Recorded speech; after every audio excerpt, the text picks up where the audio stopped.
considering the details of this particular motion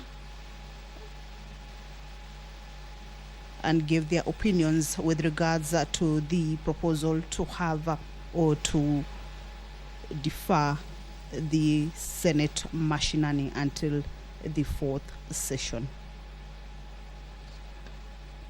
The members of the Senate will also this afternoon resume debate on the county public finance laws, a bill that is originating from the Senate, and it's a bill that is sponsored by the Honorable Senator for Meru, Kathuri Murungi, who is also the Deputy Speaker of the Senate.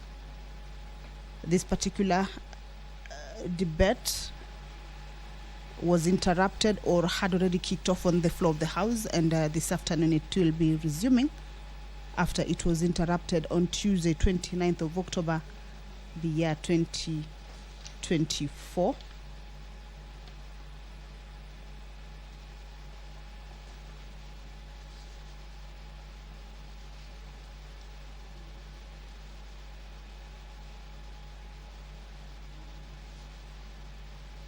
The senators will also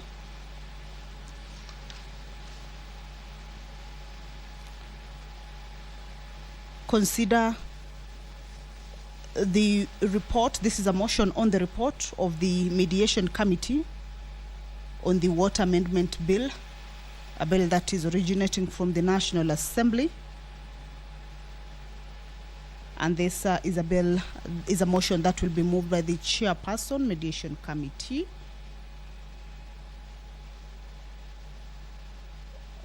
This particular motion, or the chairperson of the mediation committee, will be seeking to have the Senate adopt the report of the mediation committee, which has approved the mediated version of the bill. The members of the Senate also will consider yet another motion. This is with regards to the report of the Select Committee on County Public Investments and Special Funds, on its consideration of the audit reports of the water service providers for the year ended 30th June 2019, 30th June 2020, and 30th June 2021. And this is a motion that will be moved by the chairperson, Committee on County Public Investments and Special Funds. The counties that have been lined up for consideration with regards to this report is the county of Vihiga, the county of Bomet, the county of Kisii and Nyamira, the county of Kisumu, the county of Kwale, as well as the county of Nyeri. And this follows a report that was laid on the table of the Senate on Thursday, the 23rd of November, the year 2023. Debate on this particular motion was interrupted, and this afternoon that particular debate will be resuming, with members who may not have been able to give their opinions to get that opportunity. That is the Speaker of the Senate, Honorable Amason Jeffa Kingi, already inside the chambers. Allow me to hand you over to this live broadcast brought to you by PBU in partnership with KBC. Tuombe. Ewe Mwenyezi Mungu, tukusihi tutazame kwa neema nyingi na baraka sisi watumishi wako ambao mridhika kutiitwa kwa nyadhifa za uongozi katika jamhuri hii yetu. Tutakuomba utuwajalie tuyatende na kufikia mambo yote atakayofikishwa mbele yetu kwa njia ya haki na uaminifu, ili kustawisha amani, ufanisi na heri ya nchi yetu na wale ambao haja zao umezikabidhi mikononi mwetu. Amen.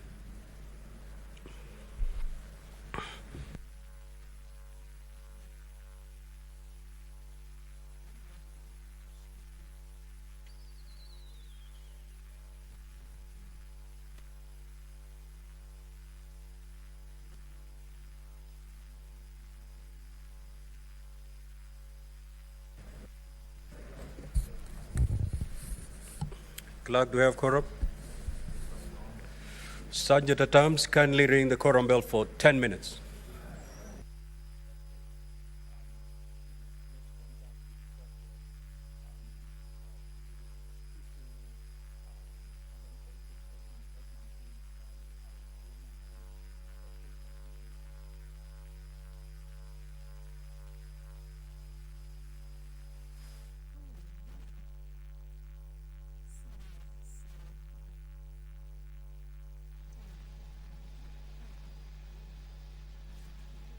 Well, that is the quorum bell on for the members to get into the chambers and enable the House achieve the requisite number for the commencement of House business.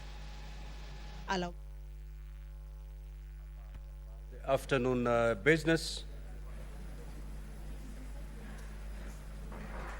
Clerk, you may proceed to call the first order.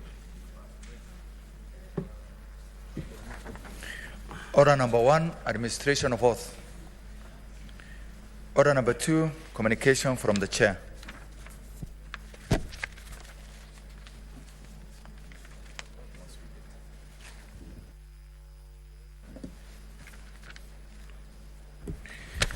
Order number 3, messages.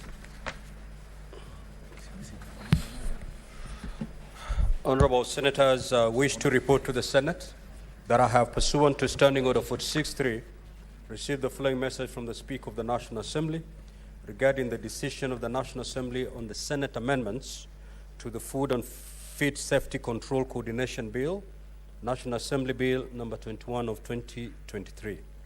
The message, dated Thursday, the 24th of October 2024, was received in the office of the Clerk of the Senate on Tuesday, the 29th of October 2024. Pursuant to Standing Order 46.4, I now report the message. Pursuant to the provisions of Standing Order 41.1 and 148B of the National Assembly Standing Orders, I hereby convey the following message from the National Assembly. Whereas on Wednesday, the 23rd of August 2024, the National Assembly passed the Food and Feed Safety Control Coordination Bill, National Assembly Bill number 21 of 2023, and thereafter refer the bill to the Senate for consideration in accordance with Article 110.4 of the Constitution. And whereas on Thursday, 11th of April 2024, the Senate considered and passed the said bill with amendments and referred it back to the National Assembly in accordance with the provisions of Article 112.1 of the Constitution. Further, whereas on Friday, the 18th of October 2024, the National Assembly rejected an amendment during the consideration of the Senate amendments to the Food and Feed Safety Control Coordination Bill, National Assembly Bill number 21 of 2023, thereby committing it to a mediation committee in accordance with the provisions of Article 112.2b of the Constitution. Now, therefore, in accordance with the provisions of Article 112 of the Constitution and Standing Orders 41.1 and 148b of the National Assembly Standing Orders, I hereby convey the said decision of the National Assembly to the Senate and seek the appointment of 7 senators to a mediation committee to consider the bill in accordance with Article 113 of the Constitution. Now, honorable senators, consequent to the said decision, the Speaker of the National Assembly appointed the following members of the National Assembly to the mediation committee to consider the bill in accordance with Article 113 of the Constitution. The Honorable Mutunga John Kanyuithia, MP, Honorable Kagombe Gabriel Githuka, MP, Honorable Marubu Monica Muthoni, MP, Honorable Chege Sabina Wanjiru, MP, Honorable Owino Martin Peters, MP, Honorable Kimilu Joseph Kavinda, MP, and Honorable Osero Patrick Kibangendi, MP. Honorable Senators, pursuant to the provision of Standing Order 166.2 of the Senate, and in consultation with the Senate Majority Leader and the Senate Minority Leader, I will, at an appropriate time, appoint senators to the mediation committee. I thank you. Next order.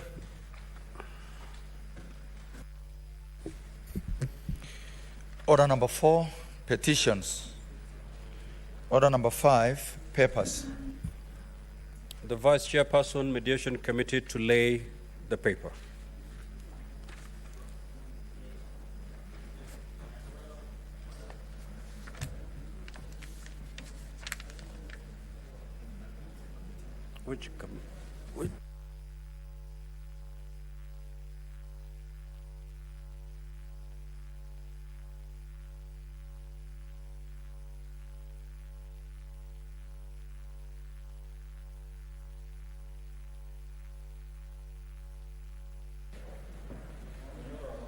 Mr. Speaker, sir, on behalf of the chairperson of the Mediation Committee,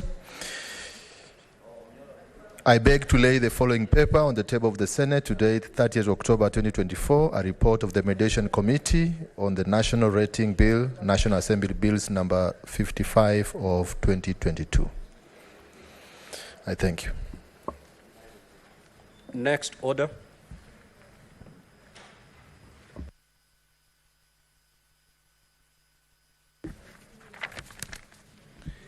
Order number 6, notices of motion.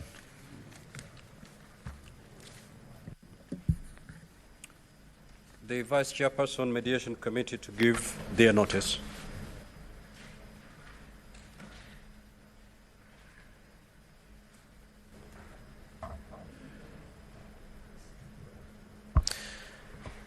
Mr. Speaker, sir, on behalf of the chairperson of the Mediation Committee, I beg to give notice of the following motion: that the Senate adopts the report of the Mediation Committee on the National Rating Bill, National Assembly Bills number 55 of 2022, laid on the table of the Senate on Wednesday, 30th October 2024, and further, that pursuant to Article 1132 of the Constitution and Standing Order 167.3 of the Senate, approves the mediated version of the bill. I thank you. Next order.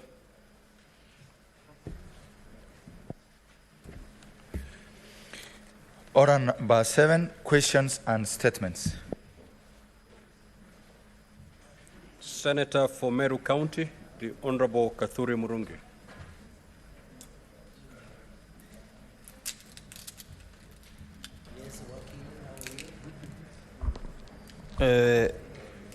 Mr. Speaker, I rise pursuant to Standing Order 53.1 to seek a statement from the Standing Committee on Labour, Social Welfare regarding concerns raised by Kenyan youth about internship opportunities offered by the Public Service Commission.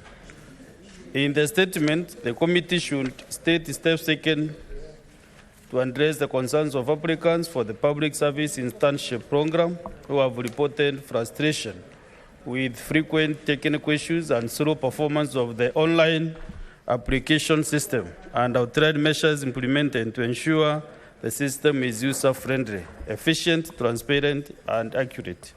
And 2, to provide details on the system in place by the Public Service Commission for absorbing interns into government ministries and state agencies upon completion of the internships, stating whether there is a traceability mechanism to prioritize interns for future employment opportunities in public service.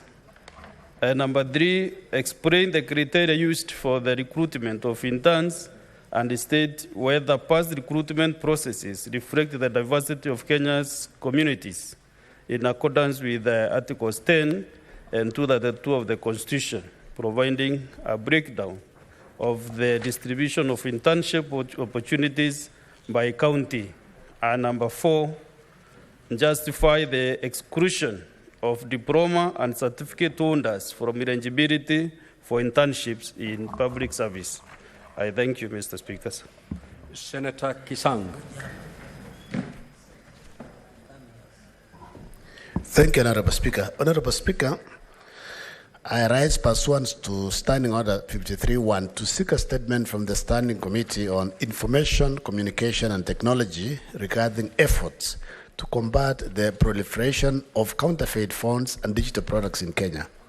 Honorable Speaker, in the statement, the committee should, 1, find out the specific actions taken by the Communication Authority of Kenya, including measures initiated in collaboration with other regulatory bodies to prevent the entry and sale of counterfeit funds and digital products, explaining why previous measures have not been effective. Second, describe how the Kenya Bureau of Standards ensures accountability in regulating substandard devices and outline the penalties imposed on businesses found selling counterfeit products, providing data on cases that led to legal action in 2023-24. Third, Honorable Speaker, explain how the Anti-Counterfeit Authority enforces laws to protect measures from counterfeit digital products and detail the metrics used to measure their effectiveness. Four, Honorable Speaker, disclose the measures in place to hold telecom companies and retailers accountable for ensuring the authenticity of phones and devices sold in Kenya and explain the repercussions for non-compliance. Fifth, provide details on how customer complaints about counterfeit products are handled, including KEP's response times and state systemic changes implemented based on these complaints. And finally, Honorable Speaker, state ways in which Communication Authority of Kenya has engaged the public to gather feedback on counterfeit products. Thank you, Honorable Speaker. Senator Beth Siengo.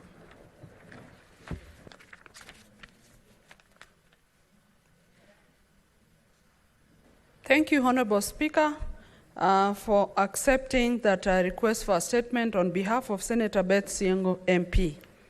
Honorable Speaker, this is a request for a statement on the security of female taxi drivers following the murder of Ms. Victoria Mumbwa.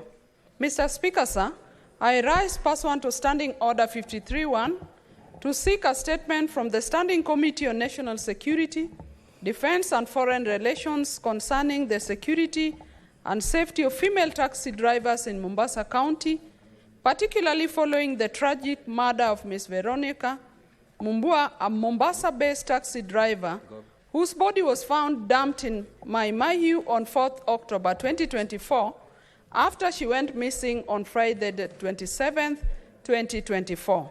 In the statement, the committee should, 1, report on the progress of investigations into the murder of Ms. Veronica Mumbwa, including any arrests or leads, and outline the assistance provided to her family during this difficult time. 2, outline the current security measures in place to protect taxi drivers, particularly female drivers across the country, such as coordination between the National Police Service and taxi service providers, including online taxi operators, to enhance safety and prevent such tragic incidents in the future. And lastly, Mr. Speaker, sir, recommend additional steps to improve the security and safety of taxi drivers, including the possibility of installing panic buttons in all taxis and online taxi apps, enhanced vetting of clients, and increased surveillance in high-risk areas, with particular emphasis on protecting women working in the industry. Senator Beth Siengo, MP. Thank you, Mr. Speaker. Sir. The Honorable Senator for Kajiado County, Senator Seki. That statement is dropped. Senator Tabitha Keroche. That statement is dropped. Senator Muma. Thank you, Honorable Speaker. Mr. Speaker, I rise pursuant to Standing Order 53-1 to seek a statement from the Standing Committee on Labour and Social Welfare regarding the current regulations governing the Football Kenya Federation and their alignment with the Constitution of Kenya. Mr. Speaker, sir, it is public knowledge that sports is a devolved function and generally acknowledged that football is no longer a men's-only game. The FKF is also mandated to advance the development of football across the country. It is noteworthy that FKF is due to hold its elections in December 2024, thereby necessitating an urgent response to this request. In the statement, the committee should, 1, assess whether the Football Kenya Federation Constitution, especially the regulations governing elections and office holding, comply with Article 81B of the Constitution, which requires that no more than 2/3 of members of elective and appointive bodies be of the same gender, and examine the application of this principle in both appointive and elective positions within FKF.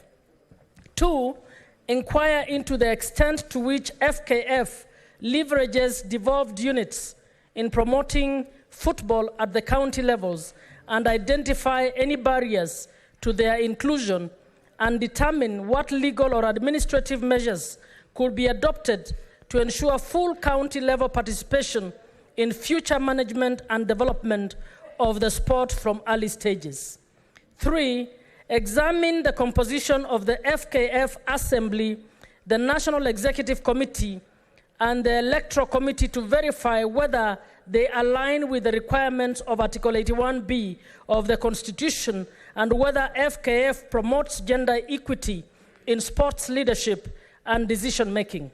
4, investigate existing FKF policies and guidelines on investment in women's football with a view to confirming whether the rules ensure equitable financial, structural, and administrative support for women's football in line with gender equality principles. And 5, review the broader legal and policy framework for football governance in Kenya to assess the extent to which county-level football bodies and players, including women, are benefiting from devolved sports structures and FKF regulations. Thank you, Senator Catherine Muma.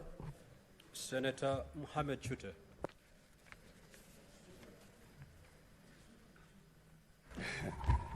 Thank you very much, Honorable Speaker. I have 3 statements.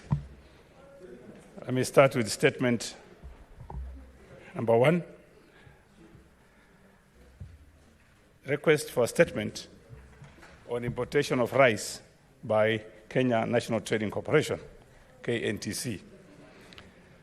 Mr. Speaker, sir, I rise pursuant to Standing Order 53.1 to seek a statement from the Standing Committee on Trade, Industrialization and Tourism regarding importation of rice by the Kenya National Trading Corporation, KNTC. In the statement, the committee should, 1, state the quantity and price per kilogram of all consignments of rice imported through the Kenya National Trading Corporation from 2020 to date.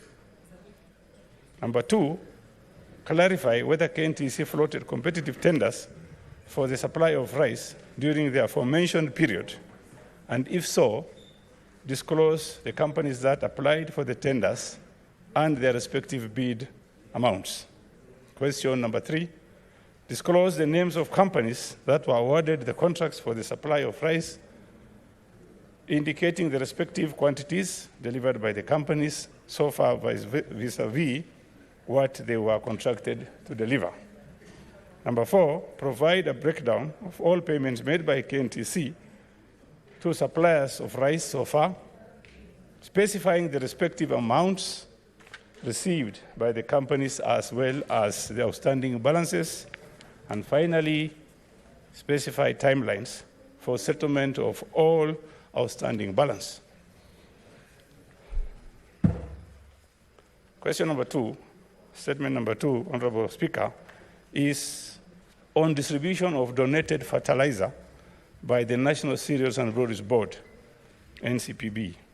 Mr. Speaker, sir, I rise pursuant to Standing Order 53.1 to seek a statement from the Standing Committee of Agriculture, Livestock and Fisheries regarding distribution of donated fertilizer by the National Cereals and Produce Board. In the statement, the committee should, 1, state the quantity of all consignment of fertilizers donated to Kenya from 2020 to date, disclosing the respective donors as well as the origin of the consignment. And 2, provide details on how each consignment of donated fertilizers were distributed to farmers across the country and where it was sold to farmers. Specify the price. My 3rd statement, Honorable Speaker, is again on importation of fertilizer by National Cereals and Produce Board. Mr. Speaker, sir, I rise pursuant to Standing Order 53.1 to seek a statement from Standing Committee on Agriculture, livestock fisheries regarding the importation of fertilizer by the National Cereals and Produce Board. In the statement, the committee should, 1, state the quantity and price per kilogram of all consignment of fertilizer imported through the National Cereals and Produce Board from the year 2020 to date. Question number 2, clarify whether National Cereals and Produce Board floated competitive tenders for the supply of fertilizer during the aforementioned period and disclose the companies that applied for the tenders and their respective bid amounts. 3, disclose the names of companies that were awarded the contracts for the supply of fertilizer to National Cereals and Produce Board, indicating the quantities delivered so far compared to contracted amounts. Number 4, provide a breakdown of all payments made by National Cereals and Produce Board to the suppliers of fertilizer and specify the amount received by each company and the outstanding balances.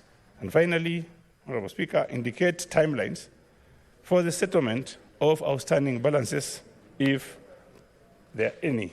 Thank you very much, Honorable Speaker.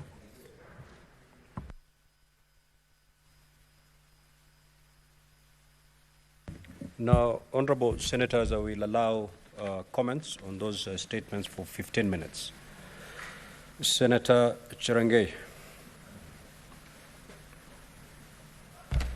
Mr. Speaker, thank you. I want to thank colleagues who have wrote statement. Let me start with the statement by Senator Katuri. Senator Funandi. Yes. 3 minutes. Okay. Thank you. Thank you. Thank you, Mr. Speaker. I'm sorry. 2 minutes. 2 minutes. Mr. Speaker, as the presiding officer, you are reverting your own ruling. Anyway, yes. Mr. Speaker, let me say... Yes, that is interesting. Mr. Speaker, just 2 comments. 1, I want to support the statement by Senator Katuri Murungi on the issue of Public Service Commission. Mr. Speaker, I don't see need why give interns jobs and then you don't absorb them. Yet you have used government resources. So I want to appeal to government and Public Service Commission that most young people who are given internship in public service, they should be reabsorbed, Mr. Speaker, noting that 5.7 unemployment rate in the Republic is still a challenge. And you know our fertility rate, Mr. Speaker, is doing very well.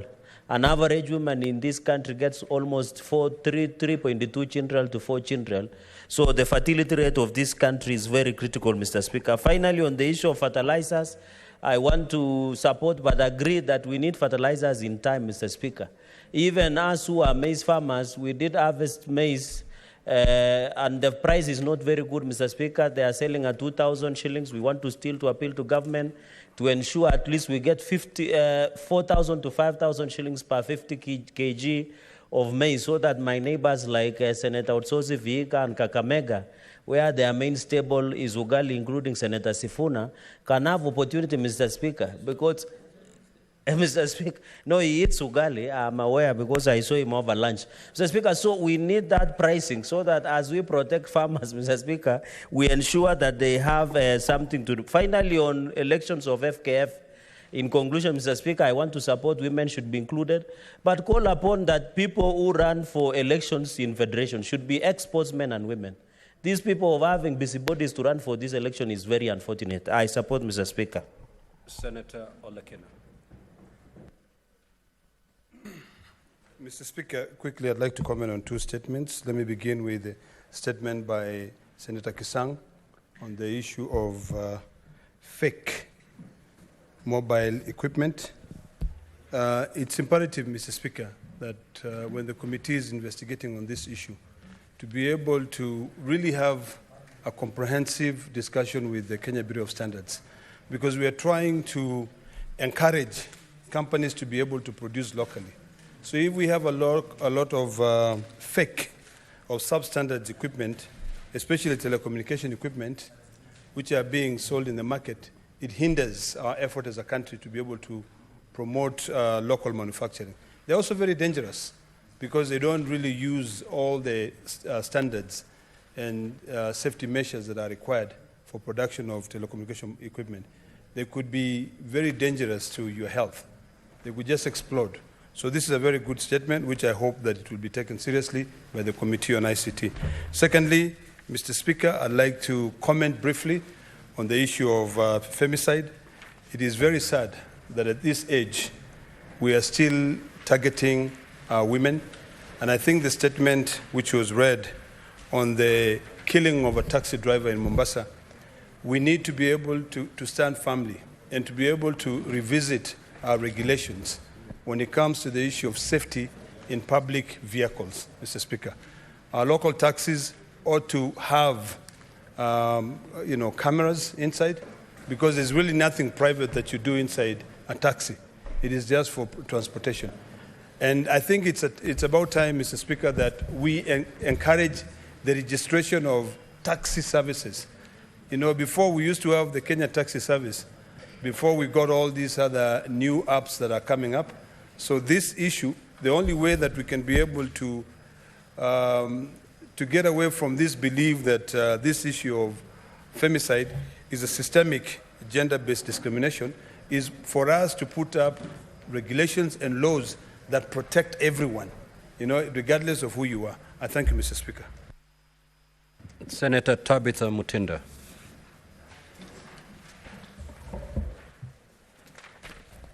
Thank you, Mr. Speaker. I'd like to make a comment on the statement by Senator Siengo in regards to the issue of the killing of Madam Mumbua in Mombasa, who was a driver, taxi driver, Mr. Speaker. Very saddening situation whereby as women we engage in different ways of making income, and then our lives become endangered. Further to that, Mr. Speaker, we had just a recent case of the young lady from, I think, Kiambu, by the name Seth Nyakio, who was also murdered. And I believe it is a high time as a country that we just acknowledge and accept that femicide should be declared national disaster, because this trend is still ongoing, this trend is still not shutting down, and it's very sickening and very saddening. I'm just wondering, when we continue killing women, then men will be left with who to continue with this generation? So it's the high time also there be regulations for safety within these vehicles. We've seen in international taxis where we have cameras and other modes of security so that our people are also able to feel safe. Number two, on the statement for Senator Kisang, Mr. Speaker, as a digital ambassador for ICDL, I advocate for digital literacy.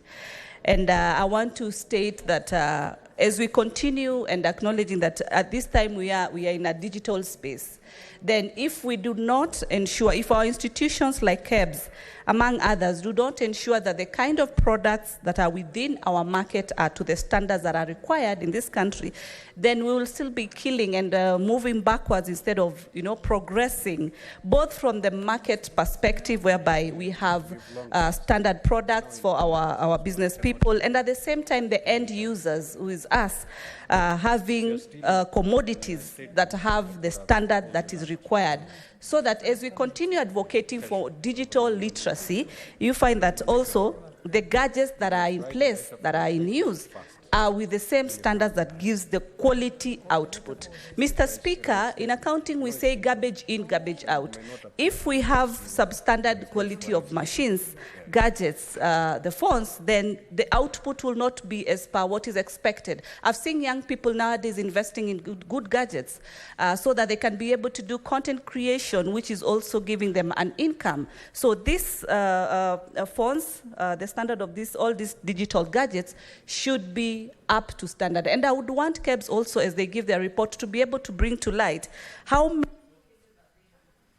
Senator Faki Munyihaji. Asante Mheshimiwa Spika kwa kunipa fursa hii kuchangia taarifa mbili. Moja ya kifo cha dada Victoria Mumbua ambaye alikuwa na dereva taxi kule Mombasa. Mheshimiwa Spika, kifo hichi kilisikitisha wengi sana. Ikikumbukwa kwamba dada huyu alikuwa anafanya kazi yake ya halali, kuendesha taxi ili kukidhi mahitaji yake na mahitaji ya watoto wake wawili, Mheshimiwa Spika. wakati nchi yetu Mheshimiwa Spika inapoingia katika himaya ya biashara ya masaa 24, sisi bado hatujaweza kuhakikishia usalama wale ambao wanasaidia pakubwa kuendesha biashara hiyo. Mheshimiwa Spika, tukizingatia utaona kwamba watu wanaopeleka tax siku hizo wanapeleka masaa 24 kwa sababu ya biashara ambazo zinafanyika kinyume na yale masaa ya zamani ya biashara. Kwa hiyo Mheshimiwa Spika, serikali lazima itoe hakikisho kuwa usalama wa watu hawa unazingatiwa ili waweze kuendesha biashara zao bila ya matatizo. Mheshimiwa Spika, taarifa ya pili ni ile ya uchaguzi wa FKF. Mheshimiwa Spika, FKF kwa muda mrefu sasa imekuwa ni kama donda sugu katika nchi yetu. Kumeletwa taarifa kadhaa katika bunge hili, tukafanya uchunguzi katika kamati ya leba, lakini mpaka sasa Mheshimiwa Spika, mambo haya hayajaweza kutatuliwa. Kumetengenezwa jopo la kusimamia uchaguzi huu Mheshimiwa Spika, lakini jopo hili limechaguliwa na mwenyekiti ama rais wa FKF anayeondoka. Na rais huyo Mheshimiwa Spika, yeye pia ni mgombea kwa sababu amechukua yule makamu wake wa miaka 8 iliyopita awe sasa ndio rais na yeye awe ni naibu wa rais wa FKF. Mheshimiwa Spika, hiyo ni kesi ya mbuzi kupeleka kwa fisi, kwa sababu lazima atachukua hatua za kuhakikisha kwamba kamati yake ama jopo lake ndio limechaguliwa katika kuendesha FKF kwa muda mwingine wa miaka 4. Mheshimiwa Spika, katiba sheria ya Sports Act, sheria ya michezo nchini kwetu Mheshimiwa Spika, inasema kwamba wasimamizi wa vitengo mbalimbali vya michezo watahudumu kwa muda wa miaka 8, yani mihula miwili ya miaka 4 kila mmoja. Huyu Mheshimiwa Spika anataka kujiregeshea muhula mwingine wa 3 na wa 4 na wa 5 na wa 6 kama alivyofanya Rais Putin kule Russia Mheshimiwa Spika. Kwa hiyo Mheshimiwa Spika, ni lazima swala haya yaangaliwe mapema, kwa sababu hatutaki masuala kama haya yarejee katika mahakama yaweze kwenda na kuregesha wakati nchi yetu Mheshimiwa Spika inapoteza katika masuala ya michezo. Mheshimiwa Spika, itakumbukwa kwamba ukigusa tu FKF ni kama kugusa mlima Mheshimiwa Spika, kwa sababu FIFA kule Zurich watakuja mbio na kuweza kutetea FKF hapa nchini. Kwa hiyo Mheshimiwa Spika, ni muhimu kwamba wakati huu tunapojipanga kwa kura za FKF, mambo yote ya sheria yamefuatwa ili tuweze kuondoa wale walowezi ambao wameweza kumkamua huyu ng'ombe wa FKF kwa muda mrefu, wakati hatuoni matokeo yote katika mpira katika nchi yetu ya Kenya. Asante Mheshimiwa Spika. Senator Kesang.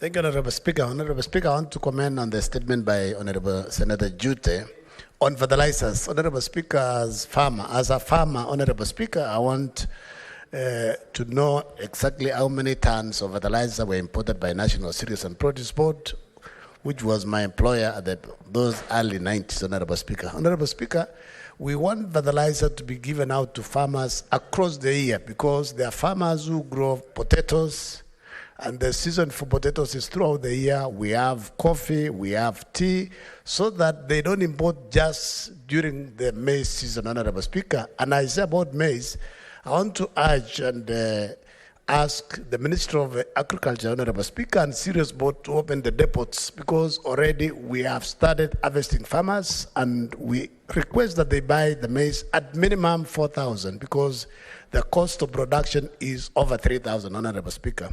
Honorable Speaker, the final statement is the one on FKF elections. In the past, especially Athletics Kenya and football, Honorable Speaker, those who are running these organizations, most of them, especially the senior chairs and the presidents, are not former sportsmen or women, Honorable Speaker. And the business is just to mismanage, frustrate our athletes, frustrate our sports people, especially football, Honorable Speaker.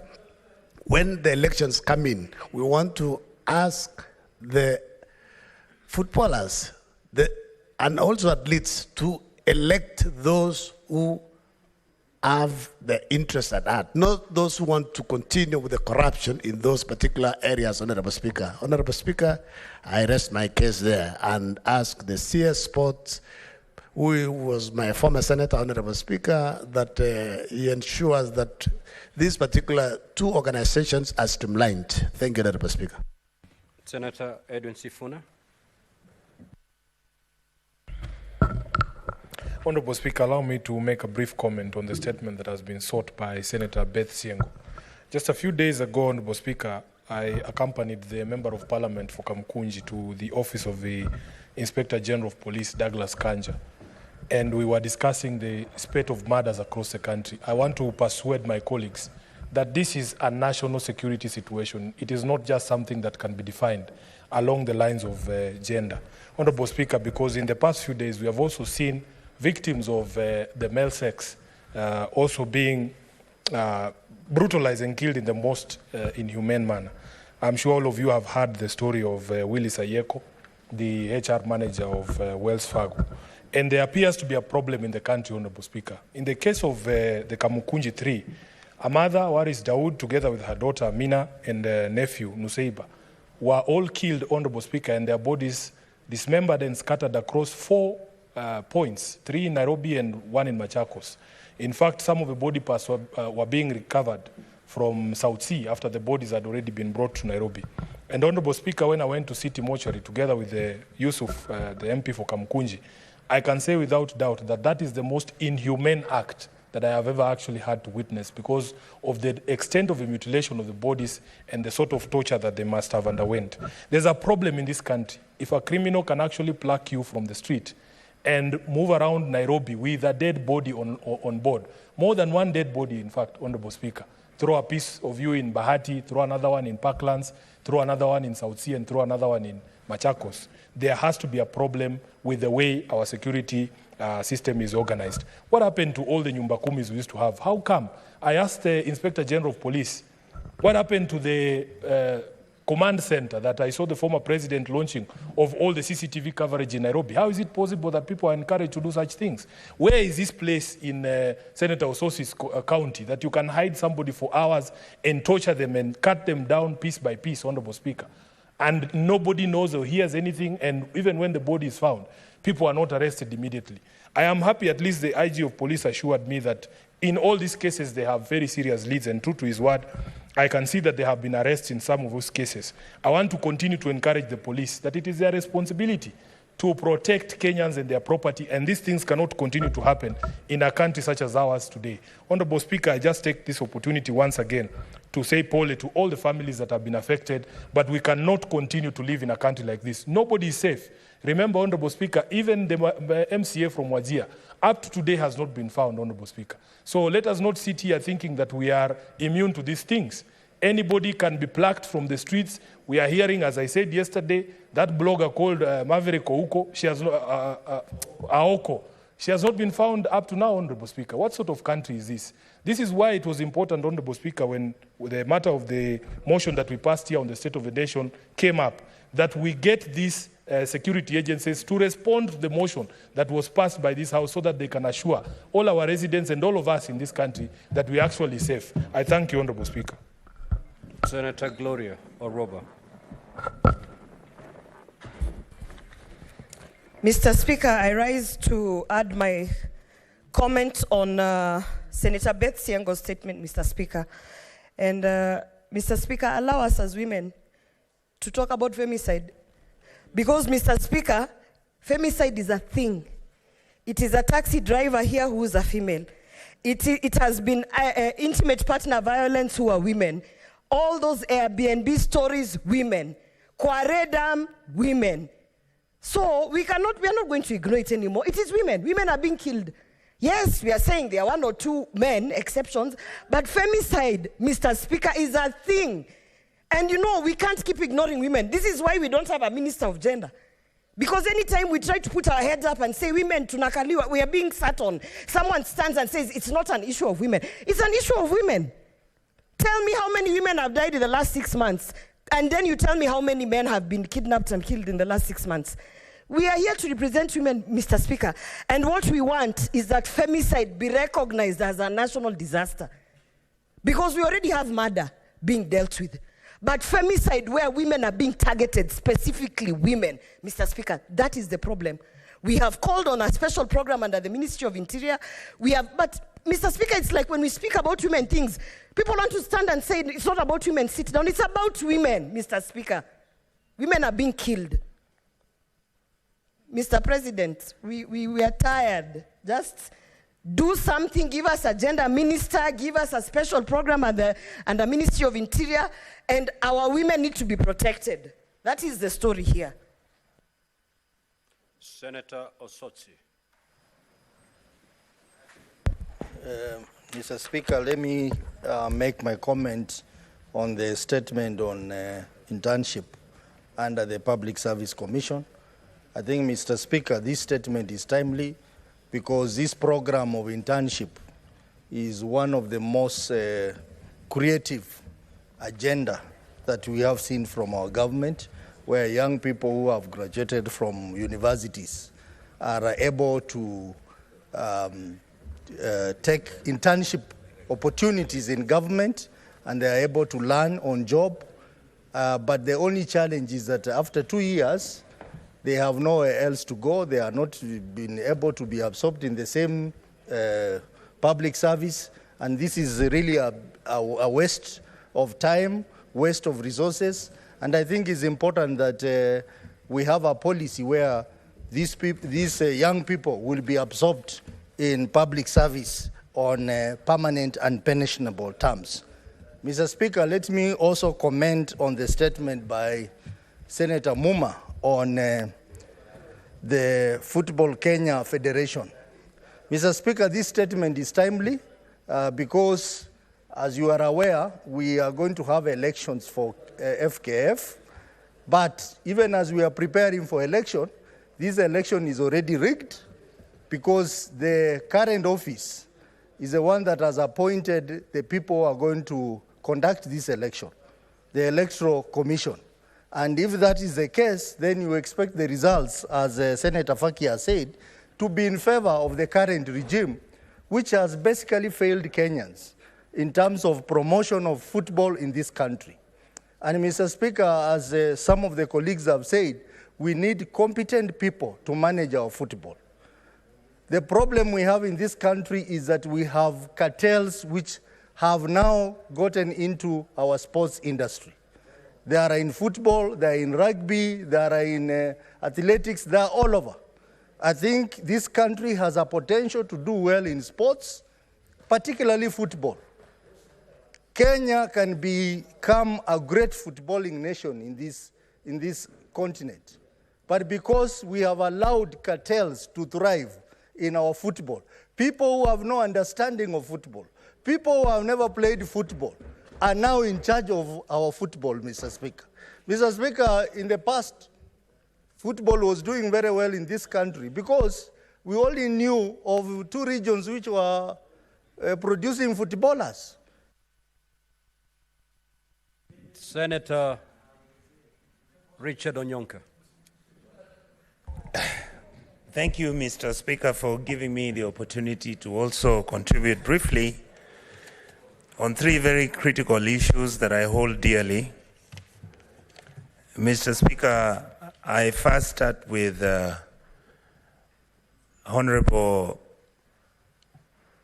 Madam Muma discussing the issue of our football, and Honorable Sosi has clearly put it out. But my interpretation, Mr. Speaker, is that I don't think the problem with our football is because we are having people who never played football to actually engage in it. The problem with our football is simple, it's money. The football management is corrupt. The people running our football are corrupt. Betting has joined in the cartel, and we are punishing our young people, men and women. I hope this House will take its responsibility to make sure that we clean up this football thing we keep talking about, because it's big money and the players are big. Second issue I want to say is about the matter that happened in Mombasa. The security apparatus in this country leave a lot to be desired. We understand the challenges they face. Mr. Speaker, the most wonderful thing that I've always heard, and if you sit in our committees, you'll hear those officers talk. I want to plead with this House and the National Assembly. We don't give the police officers, if you go to the head of DCI and talk to him, he will shock you. Because the budget they are getting per year is something like 8 billion shillings in totality. The investigating department, the equipment, the data collection, and all the forensic labs and equipment that are supposed to service the DCI, all of them are inept. If you look at the 47 counties, we most probably, Mr. Speaker, only have about 2 forensic entities for the whole republic, and yet every county is supposed to have a forensic office, forensic officers who are supposed to make these investigations successful. Finally, somebody talked about the CCTVs, and I think it was my Secretary General, Honorable Sifuna. Honorable Sifuna, I can tell you today, those CCTVs don't work. The Senate Majority Leader. Thank you, Mr. Speaker. I want to make 2 quick comments. One is on this issue of the reported number of wanton killings across the country that we've witnessed the last few days. And I agree with those who are calling on the IG to actually up his game and bring the country up to date, Mr. Speaker, on what is really happening in this nation. Because it cannot be business as usual when we wake up each day to news of people who have been picked out of taxis, out of their homes, and they're eventually found to have been murdered. Surely, Mr. Speaker, this country has enough infrastructure and technology advancement, Mr. Speaker, to be able to place criminals at the scene of crime and also follow leads to ensure that those who are perpetuating these heinous crimes, Mr. Speaker, are eventually caught up with, and the country rests easy, knowing that in this country, no matter how long you run and hide, eventually they'll catch up with you. So, job to the IG, Mr. Speaker, and I expect that he will do this very urgently. Finally, Mr. Speaker, is on this issue of the FKF raised by Senator Catherine Moma. You know, Mr. Speaker, I have only one request, and my request actually, Senator Catherine, is to our judiciary. We have come such a long journey to ensure that we eventually have these elections that I am pleading almost to the point of begging that our judiciary allows the country to run this course. You know, you understand what is happening in this country. In fact, I've seen football fans, Mr. Speaker, jokingly say that if Vinicius Jr. was a Kenyan, by now he'd have gotten a court order to stop Rodri from picking up his award from some judge either at Kirinyaga or somewhere. Mr. Speaker, we want our judges to know that much as we respect them, they should also respect other institutions. Once they have made certain decisions, let the matter rest and be that. They should not accept every invitation. Therefore, my humble plea is that may this election be conducted and the man or the woman that will be elected to run our football for the next 4 years be granted the opportunity to do so. I thank you, Mr. Speaker. Senator Ledama, you got a statement to request. Proceed. Thank you, Mr. Speaker. Mr. Speaker, I appreciate this. I want to request a statement on the killing of Mr. Edward Cairo by an officer of the Anti-Stock Theft Unit, STU, of the Administration Police Service at Irmolelian sub-location in Narok County. Mr. Speaker, pursuant to Standing Order 53, I rise to seek a statement from the Standing Committee on National Security, Defense, and Foreign Relations regarding the killing of one Mr. Edward Cairo, a Form 3 student at Larmudiak High School, by Inspector George Rukunga, the officer in charge at the Kiramba Anti-Stock Theft Unit, ASTU, camp at Irmolelian sub-location in Narok County on the 28th of October 2024. In the statement, Mr. Speaker, sir, the committee should report on the circumstances that led to the fatal shooting of Mr. Edward Cairo by Inspector George Rukunga, stating whether the ASTU officer was acting under orders, and if so, provide evidence of the same. Number 2, provide a status update on investigations by the Independent Police Oversight Authority, IPOA, into the incident, outlining disciplinary actions taken against culpable police officers, and finally, state measures put in place to ensure that the family of the late Mr. Cairo get justice for the killing of their son. Thank you, Mr. Speaker. Senator Eddie, what is your point of order? Mr. Speaker, as you have seen the concern of people in this House with regards to a number of killings that have been going on in the country, especially of women, I wish to rise on point of order, understanding order number 37, and basically beg to give a notice of the following motion, Mr. Speaker, that pursuant to standing order number 37, the Senate do now adjourn to discuss a definite matter of urgent national importance, namely the rising cases of violent murder in the country, mainly targeting young women and girls, the most recent being the murder of 3 young women in Isili on 22nd October 2024, Dahabo Dawood Sahid, Amina Abdi Rashid Dahir, and Nusaiba Abdi Mohamed, and a 23-year-old girl, Mrs. Seth Nyakio, in Thika, Kiambu County on 14th October 2024. Thank you, Mr. Speaker.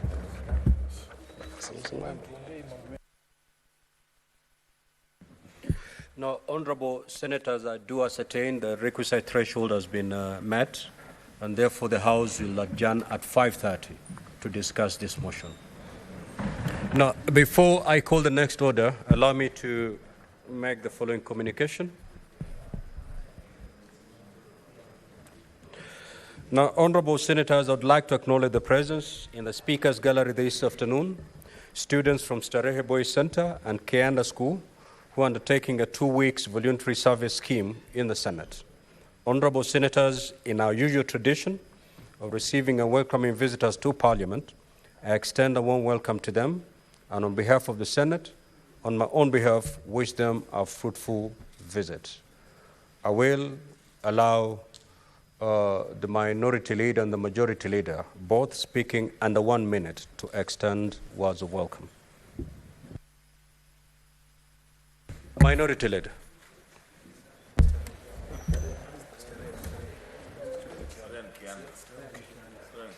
You can pass it to a former student if you are not prepared to do. Okay, yes. Not prepared? Welcome. Proceed. I'm surprised. Starehe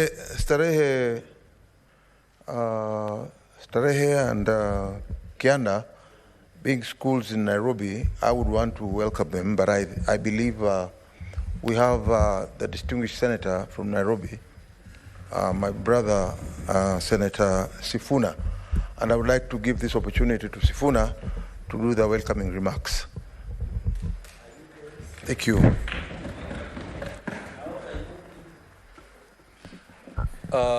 The majority leader, then I will give the senator for Nairobi his time to extend words of welcome. You need not donate any time to him.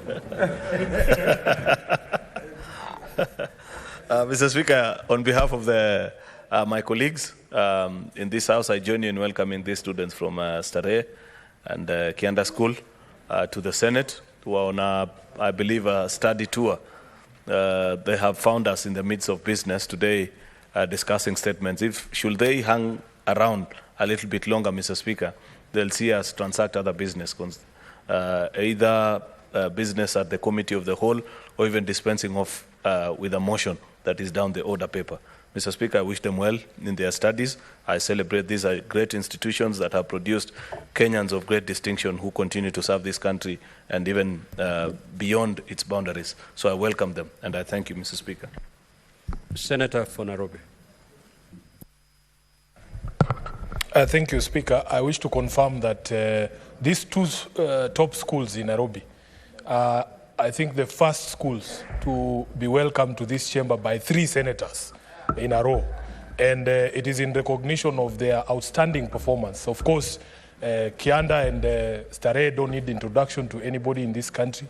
They are top institutions of learning, and we want to welcome all of you to this chamber to see for yourselves what we do here, and we hope every day that we as the leadership in Nairobi will make you proud.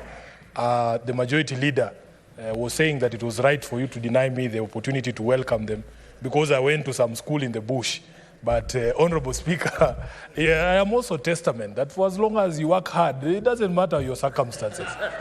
you will end up with the majority leader in the same house. I don't know which school you went to.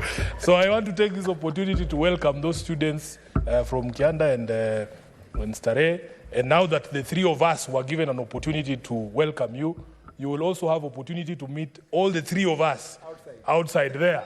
So that if there are any issues that need to be attended, they say many hands make light work. Thank you, Honorable Speaker. Next order.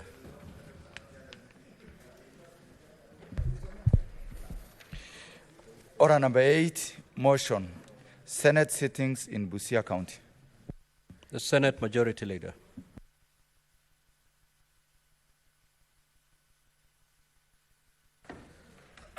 Mr. Speaker, sir, I rise to move the following motion, which is Senate sittings in Busia County, that aware that on the 11th of July 2024, pursuant to Article 126(1) of the Constitution, the Senate resolved to hold its plenary and committee sittings in Busia County from the 23rd to the 27th of September 2024. Further aware that on the 18th of September 2024, the Senate resolved to alter the dates of the Senate Mashinani in Busia County from the 23rd to the 27th September 2024 to the 28th of October to 1st of November 2024. Acknowledging the recommendations of the SBC to defer the holdings of its sittings in Busia County, now therefore the Senate resolves to defer its plenary and committee sittings Senate Mashinani in the counties until 4th session in 2025. Mr. Speaker, I am a big fan of Senate Mashinani, but we are all leaders and you understand the current financial situation that the country finds itself in. It is unfortunate that we shall not make it to be in Busia this year, the way we had hoped to go and interact with the people of Busia, Mr. Speaker, and enjoy working from the border towns of Namanga and so many other towns in that part of the country. But given the financial situation that the country finds itself in, you do know, Mr. Speaker, that our travel budget has been significantly reduced in follow-up to resolutions that have been made outside this House, and even our own resolution when we passed the State of the Nation motion, Mr. Speaker, where we said we must take the leaders' parliament in living within our means and ensuring that we reduce on expenditure across. If you have noticed, Senators, there has been very little travel, both without of the boundaries of Kenya and even without of the boundaries of Nairobi. We have resorted to transacting a lot of our business within Parliament, Mr. Speaker, due to the financial constraints that we find ourselves in. Further to that, Mr. Speaker, you're equally aware that in the month of December, the Parliament of Kenya shall be hosting the East African Parliamentary Games, meaning that the other 8 East African countries will be trooping actually to the Republic of Kenya. And all that bill has to be footed by Parliament of Kenya. It's quite a costly affair, Mr. Speaker, hosting the rest of the East African countries, and we have been hosted like kings. We have played and lived like royalty across all the capitals of the other 8 East African countries, Mr. Speaker.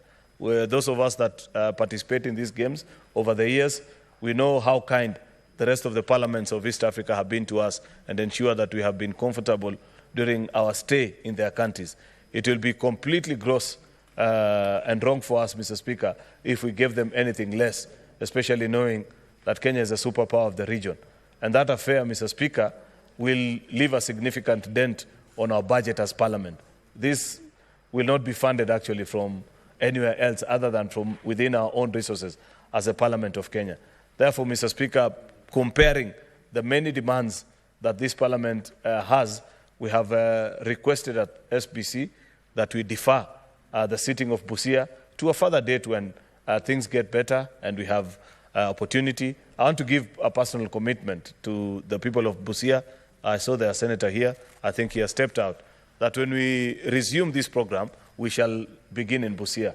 So it's not to say that it's completely off, but only that there's a temporary suspension based on the financial situation that the country and parliament find itself in. And that is a simple reason. This is a fairly procedural motion, Mr. Speaker. It's not something we need to debate at long because I've explained the reasons. With those very many remarks, Mr. Speaker, I beg to move and request the Leader of Minority, Senator Justice Retired Stewart Mazzai, to second. I thank you, Mr. Speaker. I second, Mr. Speaker. Now, Honourable Senators, I will now proceed to propose the question. That aware that on the 11th of July 2024, pursuant to Article 126(1) of the Constitution, the Senate resolved to hold its plenary and committee sittings in Busia County from 23rd to the 27th of September 2024.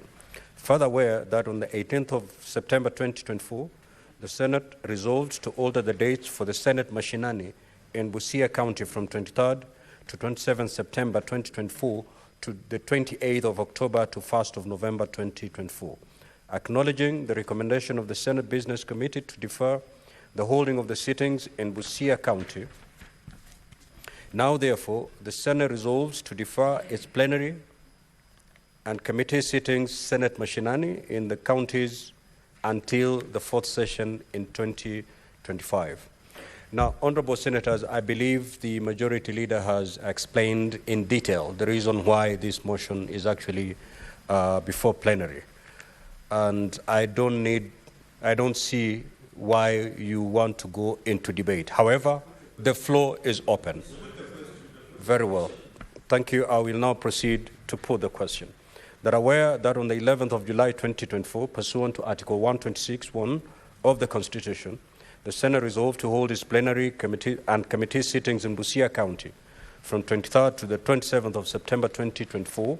Further, aware that on 18th of September 2024, the Senate resolved to alter the dates for the Senate Mashinani in Busia County from 23rd to the 27th of September 2024 to 28th of October to 1st of November 2024, and acknowledging the recommendation of the Senate Business Committee to defer the holding of the sittings in Busia County. Now, therefore, the Senate resolves to defer its plenary and committee sittings into brackets Senate Mashinani in the counties until the fourth session in 2025. Will as many as of that opinion say aye? Aye. Will as many as of the contrary opinion say nay? The ayes have it. Next order.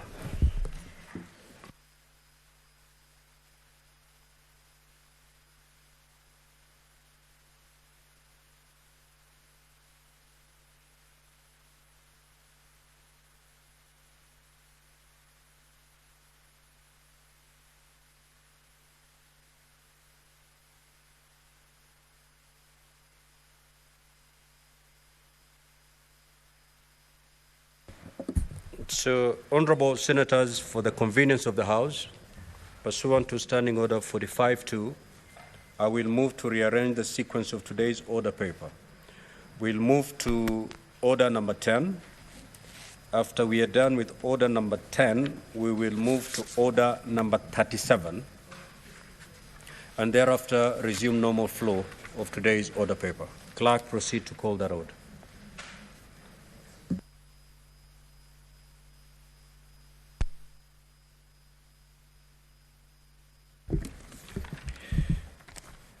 Order number 10, the County Public Finance Laws Amendment Bill, Senate Bills number 39 of 2023. Second reading.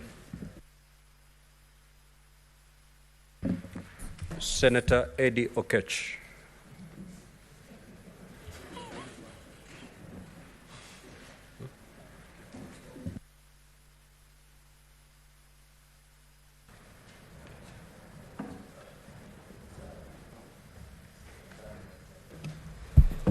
Mr. Speaker, I thank you for giving me this opportunity. And I want to say from the onset that I rise to support this amazing bill by the wonderful senator of Meru. Mr. Speaker, I am in the Finance and Budget Committee, and I've had the opportunity to actually interrogate this bill many times without number. And we had a lot of stakeholder engagements together with the senator of Meru on this particular bill. And Mr. Speaker, we cannot overemphasize the issue of financial autonomy in terms of how county assemblies should be able to run their affairs, Mr. Speaker. Mr. Speaker, the task of oversight and accountability bestowed upon county assemblies is indeed one task that has been wallowing and has been very difficult to meet because of this issue of financial autonomy, Mr. Speaker. It's very hard to oversight anybody who feeds you or anybody who holds the key to your resources, Mr. Speaker. And therefore, Mr. Speaker, today I just wanted to talk about one or two pitfalls that I see with this bill that we must be able to caution the Assembly on, given that when the majority was moving this bill yesterday, Mr. Speaker, he did emphasize a lot on the benefits of this bill, and I think the second of the motion yesterday was Senator Sifuna, who also spent a lot of time, churning through the bill that I find as to be very self-explanatory, Mr. Speaker. But I think that when we were going through the process of public participation and stakeholders engagement as a committee, one of the areas that I think that is an area that as a Senate we must be able to help cushion the county assemblies on is the fact that we have experienced time without number where we see that exchequer releases to counties do extremely delay. And when exchequer releases delay going to counties, Mr. Speaker, we have seen a number of times when the county governments, led by governors, are able to sometimes to go to different banks and borrow on a short-term notice, as well as sometimes getting unsecured loans, so that those unsecured loans, they are able to pay for them when exchequer releases comes to them. Given that we are seeking for this account or financial autonomy for county assemblies, and some of these finances, Mr. Speaker, if you look at the bill, will be finances that will deal with administration, as well as sometimes affecting payrolls of those who are employed within the county assembly, Mr. Speaker. It can be sometimes very hard for the county assembly to be able to figure out how do they then go and raise resources in a case where there is serious delay with the exchequer. And that's the one biggest thing that I think that we as a Senate should be able to perhaps ponder about and see if we can be able to create some remedy so that in the instances where there is no money going to counties due to exchequer delays, then we can be able to intervene and help counties be able to raise money in some ways as they wait for the exchequer release, because otherwise we will find ourselves in a situation whereby counties, the county executive is able to raise money for its staff or staffers when there is any exchequer stress, and sometimes not be willing. The answer here would be willing, because I don't think that we are separating the CRF completely. We're not removing it from the CRF completely. But the county government might not be willing to raise resources to deal with that shock for the county assembly. The second issue, Mr. Speaker, that I think that is technically solved by section 119A of the bill, whereby the bill proposes, and rightfully so, that the controller of budget be given the viewer rights from end to end of the division of money from that account, Mr. Speaker. The challenge, however, is we have also seen in some cases where COB has been faced with the challenge of almost auditing requests before payments are made, Mr. Speaker.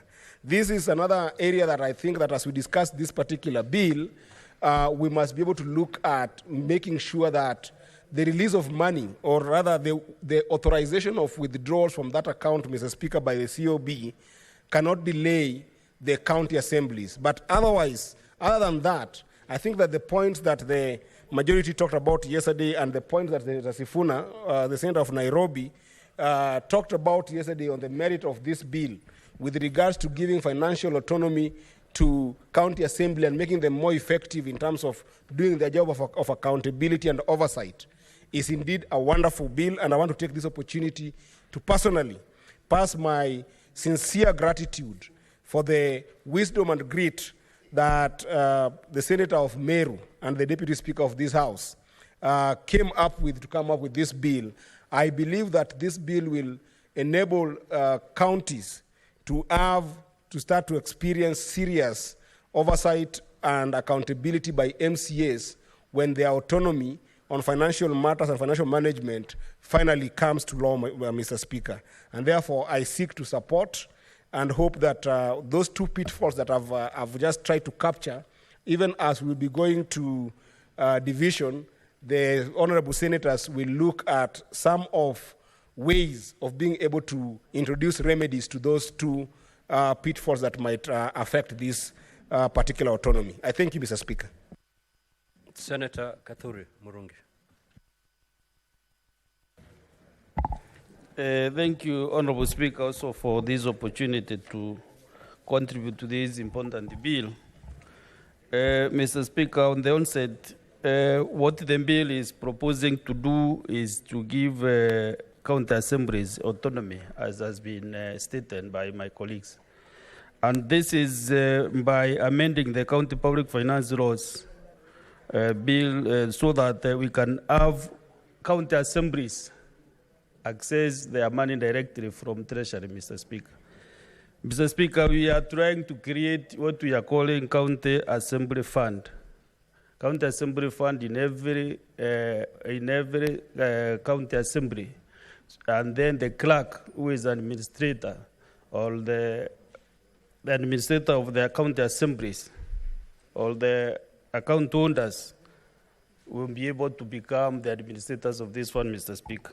Mr. Speaker, what is happening currently is that when the county assemblies want to requisite money, or when they requisite their money, they go through the CEC finance. Mr. Speaker, we know most of the counties, have problems, right from the governors themselves, the deputy governors, the governors and the county assemblies. So when a county assembly is trying to access money so that they can do their oversight and work out their programs, they must go and kneel down to the CEC finance. The CEC finance, Mr. Speaker, also now you must realize that is also a puppet of the governor. Let me not use that one, but just the governor's person who is administering his finances.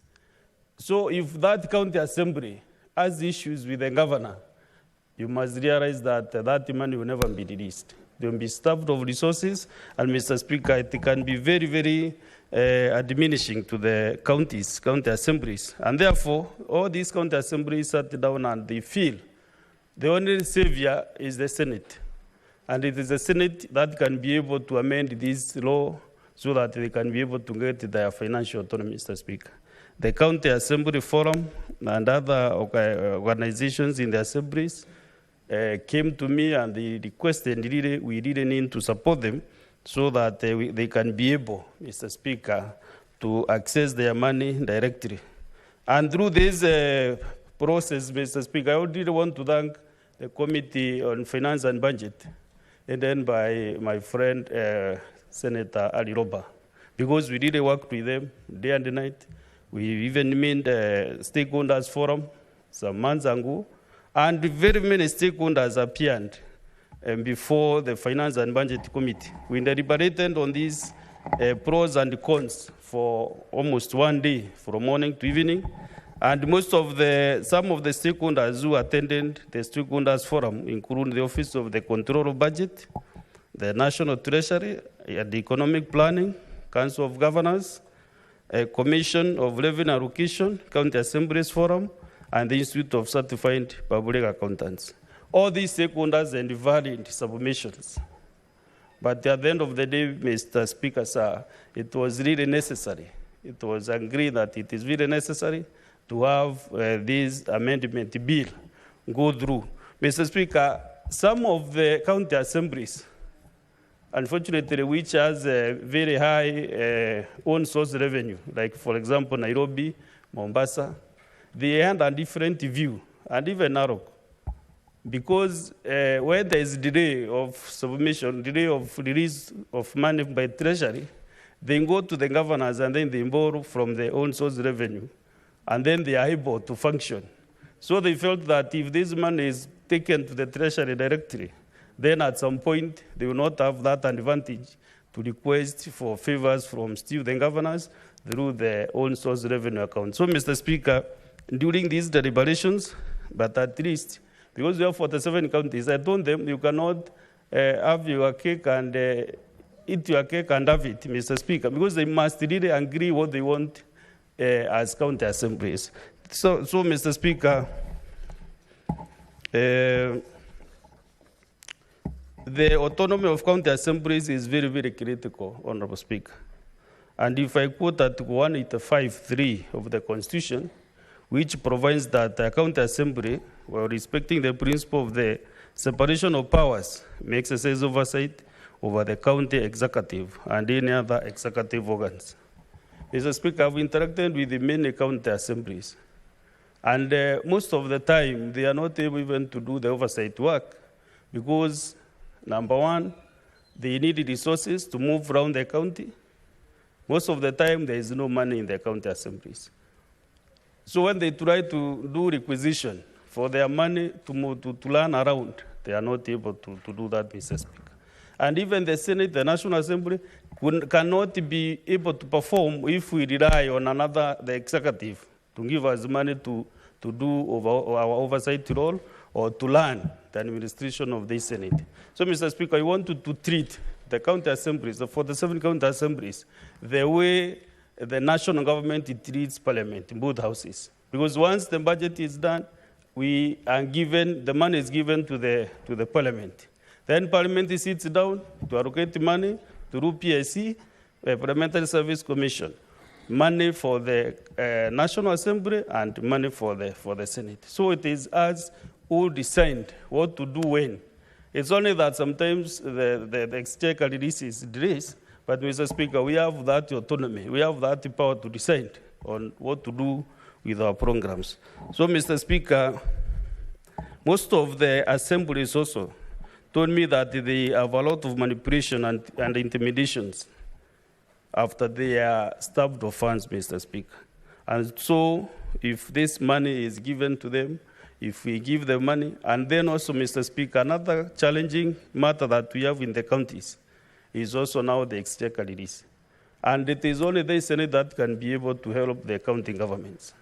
Because if they stay for 3 months without the money being released to the counties, then also I'm sure, even as we give these county assemblies autonomy, if this problem is not sorted once and for all, Mr. Speaker, still it will be a problem in the future. Mr. Speaker, you remember when we had the devolution conference it was in Ishu County. The President of the Republic of Kenya pronounced himself that he will be very happy if Senate passes a law that can give county assemblies that autonomy. And I remember even yourself during your keynote address, you indicated that there is a law in place being processed by the Senate, and this is the law, Mr. Speaker, which will be able now to give the autonomy of the county assemblies. The county council of governors, also they said they have no problem in ensuring that county assemblies are able to run independently, Mr. Speaker. Mr. Speaker, actually, one other thing that is very, very critical is this Article 119A. Because Article 119A, I remember last year, the control of budget appeared before the Finance and Budget Committee of the Senate and indicated that it is not possible for us to even know what is happening in the county governments, county assemblies, or any other county bodies that we have in this country. Simply because the question was, how do you release money to the counties and then something like pending bills you learn that some of the contracts which were done 2 years ago and have not been paid. But the contract which has been done 3 months ago gets the payment. So, Mr. Speaker, the reason is that what the control budget was saying is that once the requisition is made by the county governments or county executives, it is not possible for her again to know where they take that money, which contractor they pay.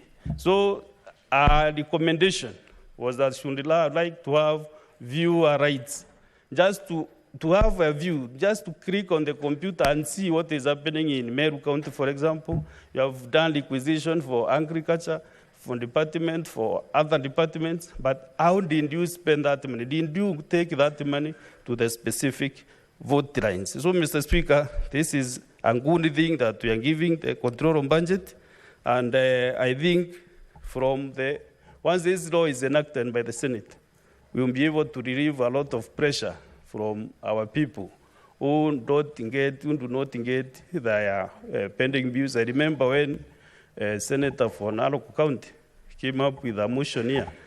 Every senator was alarmed by the figures in pending bills in our counties, Mr. Speaker.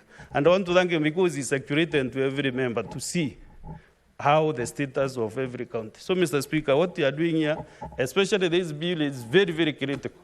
And this Senate, the 40th Senate, will go into history by trying to help devolution. And, Mr. Speaker, these are the laws that we really need to see and to see moving forward, so that by the time we leave here, the 5 years, Kenyans will be happy that we did the right thing for them.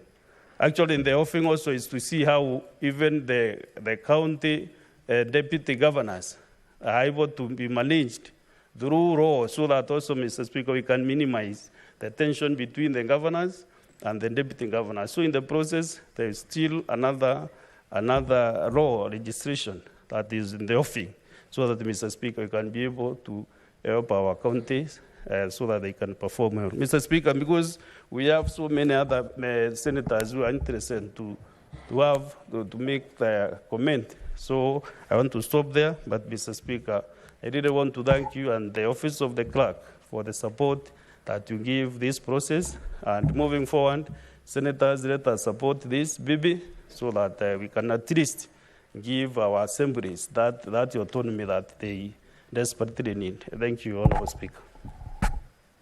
Senator Wambua.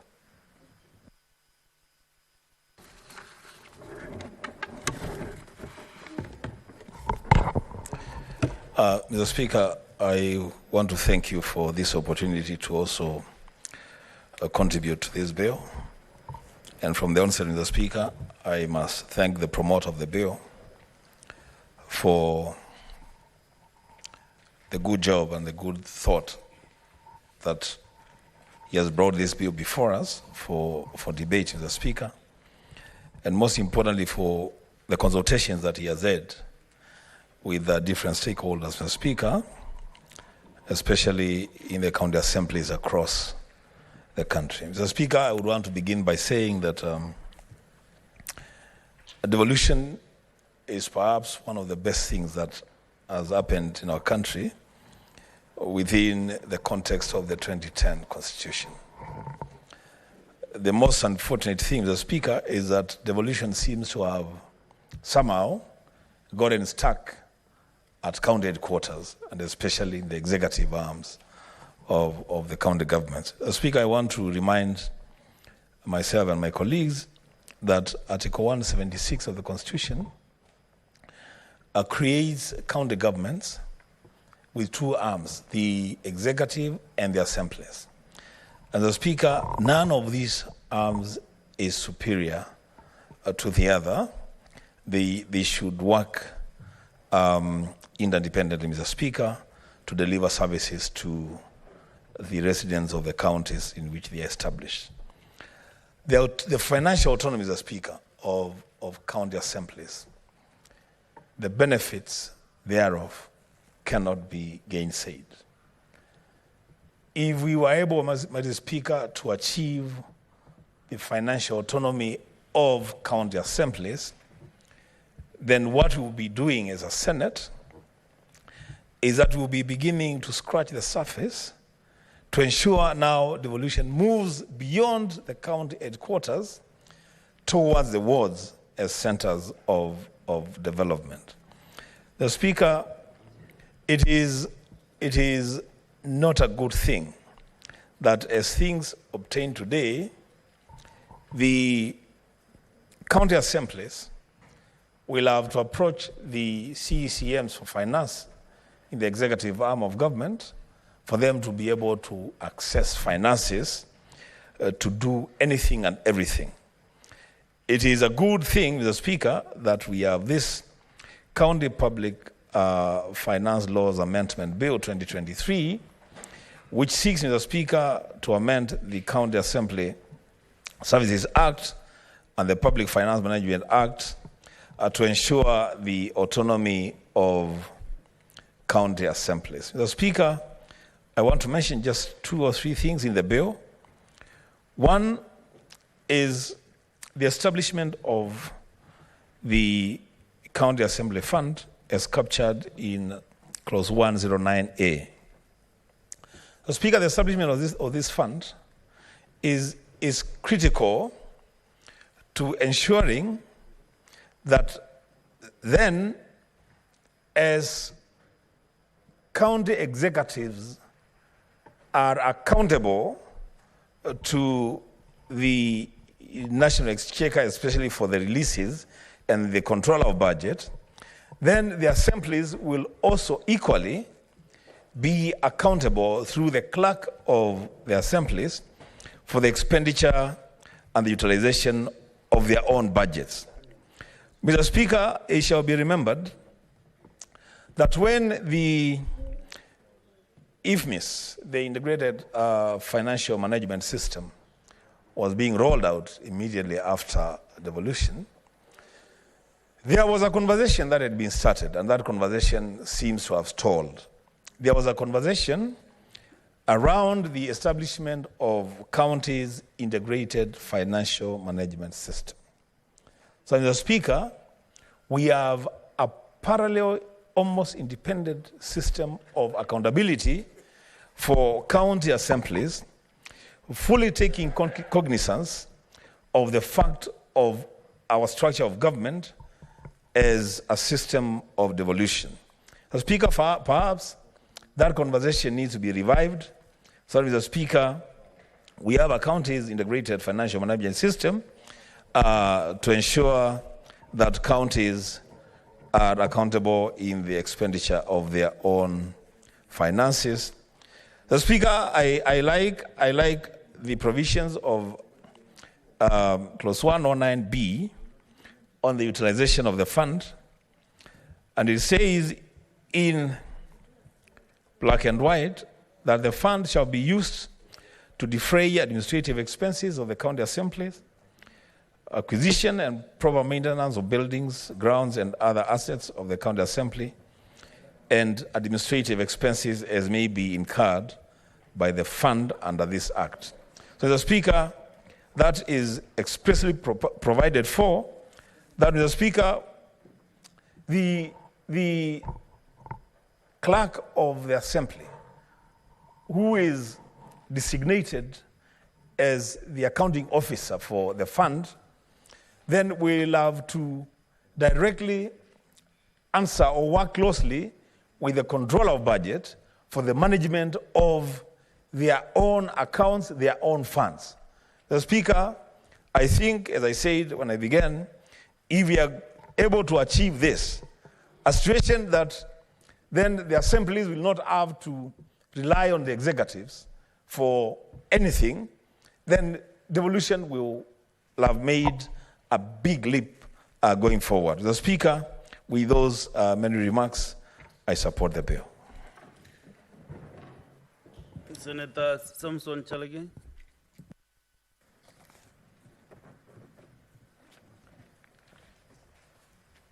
Mr. Speaker, I want to thank you for giving me this opportunity. From the onset, I want to congratulate you for this wonderful bill. as the champion of members of County Assembly, the MCS, I want to say this is one way we'll build the capacity and ability of MCS who are the leaders of mashinani. Mr. Speaker, as I said before, when an issue occurs in a village, the first people that the ordinary wananchi run to are normally the MCS. From issues of funeral bills, arambes, or issues of many challenges, people giving birth in hospitals and other over-glorified social work responsibility, Mr. Speaker. So I really want to thank you because the role of members of County Assembly, Mr. Speaker, is one of the role is very important because they play the primary oversight. Even in the County Public Accounts Committee where I sit, Mr. Speaker, we normally rely on the local knowledge of the area MCA to tell us on the projects and deliverable, Mr. Speaker. I think there are key issues that we have agreed that we need to deliver to members of County Assembly. One of them, Mr. Speaker, was to give them more development fund. Even in the NADCO report, Mr. Speaker, it was captured that we need to entrench one development fund, CDF, Senate Oversight Fund.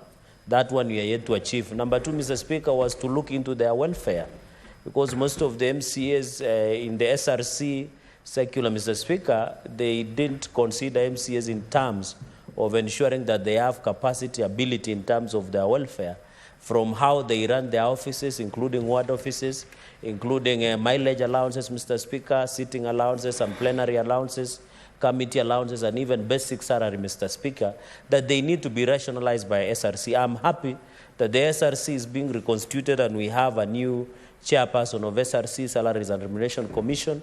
This will be a big plus to members of County Assembly, Mr. Speaker.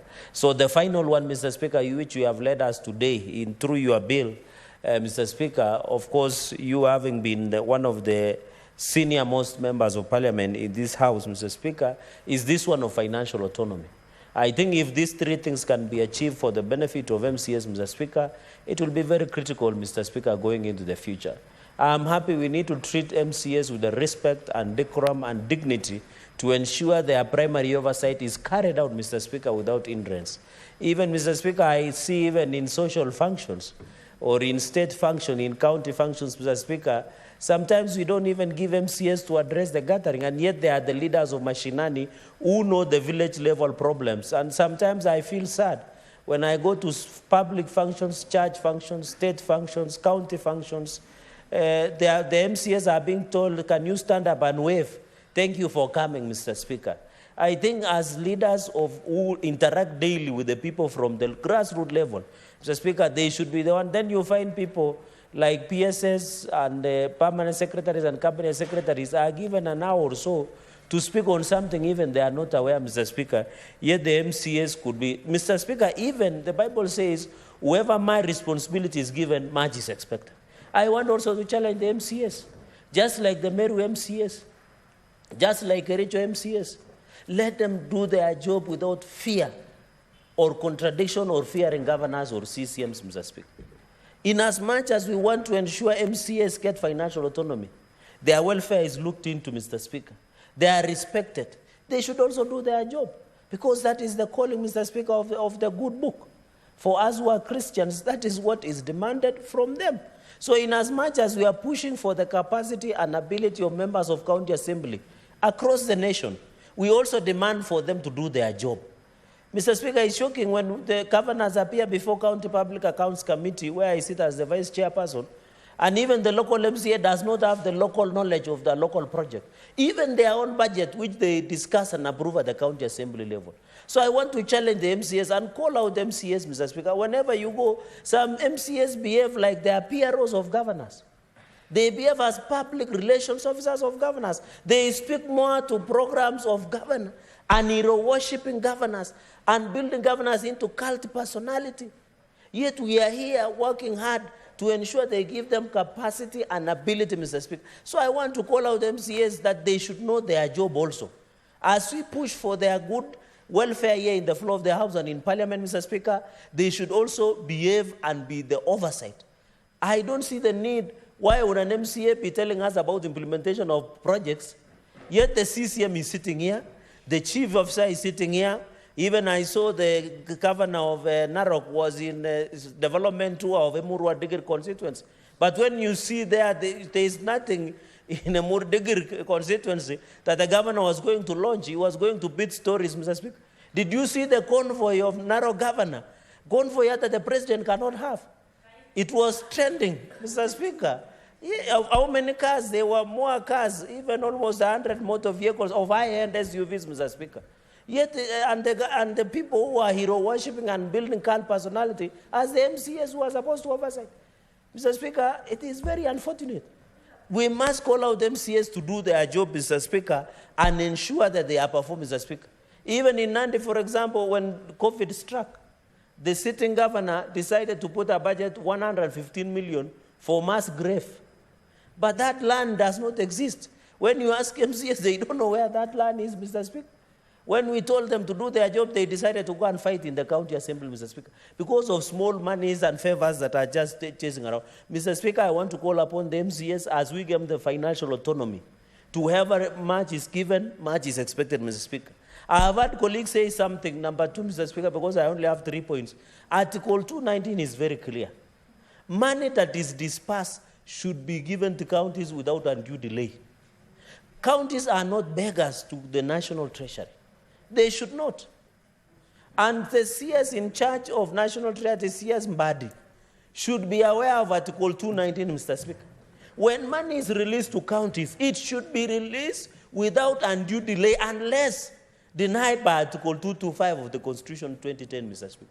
So I want to call upon the CS. The last time we did censure the former CS, Ukuri Atani, over delayed disbursement to counties, Mr. Speaker. I am happy in your proposal, Mr. Speaker, of your bill, the County Public Finance Bill, Amendment Bill to the Public Finance and Management Act. I am happy that the counties will have county assemblies fund, just like county revenue fund within the Central Bank of Kenya, Mr. Speaker. We are tired, Mr. Speaker. I was speaking in confidence to some of MCS, and whenever I go to Nandi and other counties, I ask MCS, what are you doing? Why are you not doing your job of oversighting the government? They tell me, Mheshimiwa Senator, you know, if you are not loyal, you don't look nice before the governor, Mr. Speaker, they can deny developments to your ward and then come and hit you politically, and then you lose in future, Mr. I want to tell them, politicians think about the next election, but leaders think about the next generation, Mr. Speaker. So I want to challenge them, Mr. Speaker. We are tired of this begging, Mr. Speaker. Mr. Speaker, can I repeat that? I think it is a demand, Mr. Speaker. Mr. Speaker, politicians think about the next election, but leaders think about the next generation, Mr. Speaker. And I think that should be... Thank you very much. Thank you very much, Mr. Speaker. Thank you very much. That is why I want to challenge the MCS to do their job wherever they are, Mr. Speaker. We are tired where MCS have to do hero worshipping and cult personalities of governors so that the wards and development, it is not a favor for Kaptumo Kapoy ward to get development simply because the MCA is hero worshipping the governor. It is the right of each and every ward, 30 wards of Nandi County and wards across the Republic of Kenya, Mr. Speaker. We are tired where the MCS, the CCM of finance, behave like demigods before the MCS, Mr. Speaker. We want them to have access to their own funds so that they can discuss their recurrent expenditure and legislative agenda, Mr. Speaker. So that they can do ad hoc committees, so that they have accountability committees within the county assemblies can do their job without fear or favor against the executive of counties. And I want to challenge county assemblies. I heard my brother Senator Wambua, Reverend, say that the county assembly and county executive are equal. And this issue of lack of financial autonomy, Mr. Speaker, and I thank your Solomonic wisdom, has been a challenge because this one has made MCS look like they are subordinate to the county executive, Mr. Which is very unfortunate. They are equal power, Mr. Speaker. We want the structure here in Senate. Our accounting clerk is Clerk Nyegenye. When you go to the National Assembly, although he's the accounting clerk for the PSC, is Clerk Njoroge in the National Assembly. In fact, the other day I was asking, what is the need of parliamentary joint services? Yet every house has its own accounting clerk. The money that is shared to Parliament, let it share into half.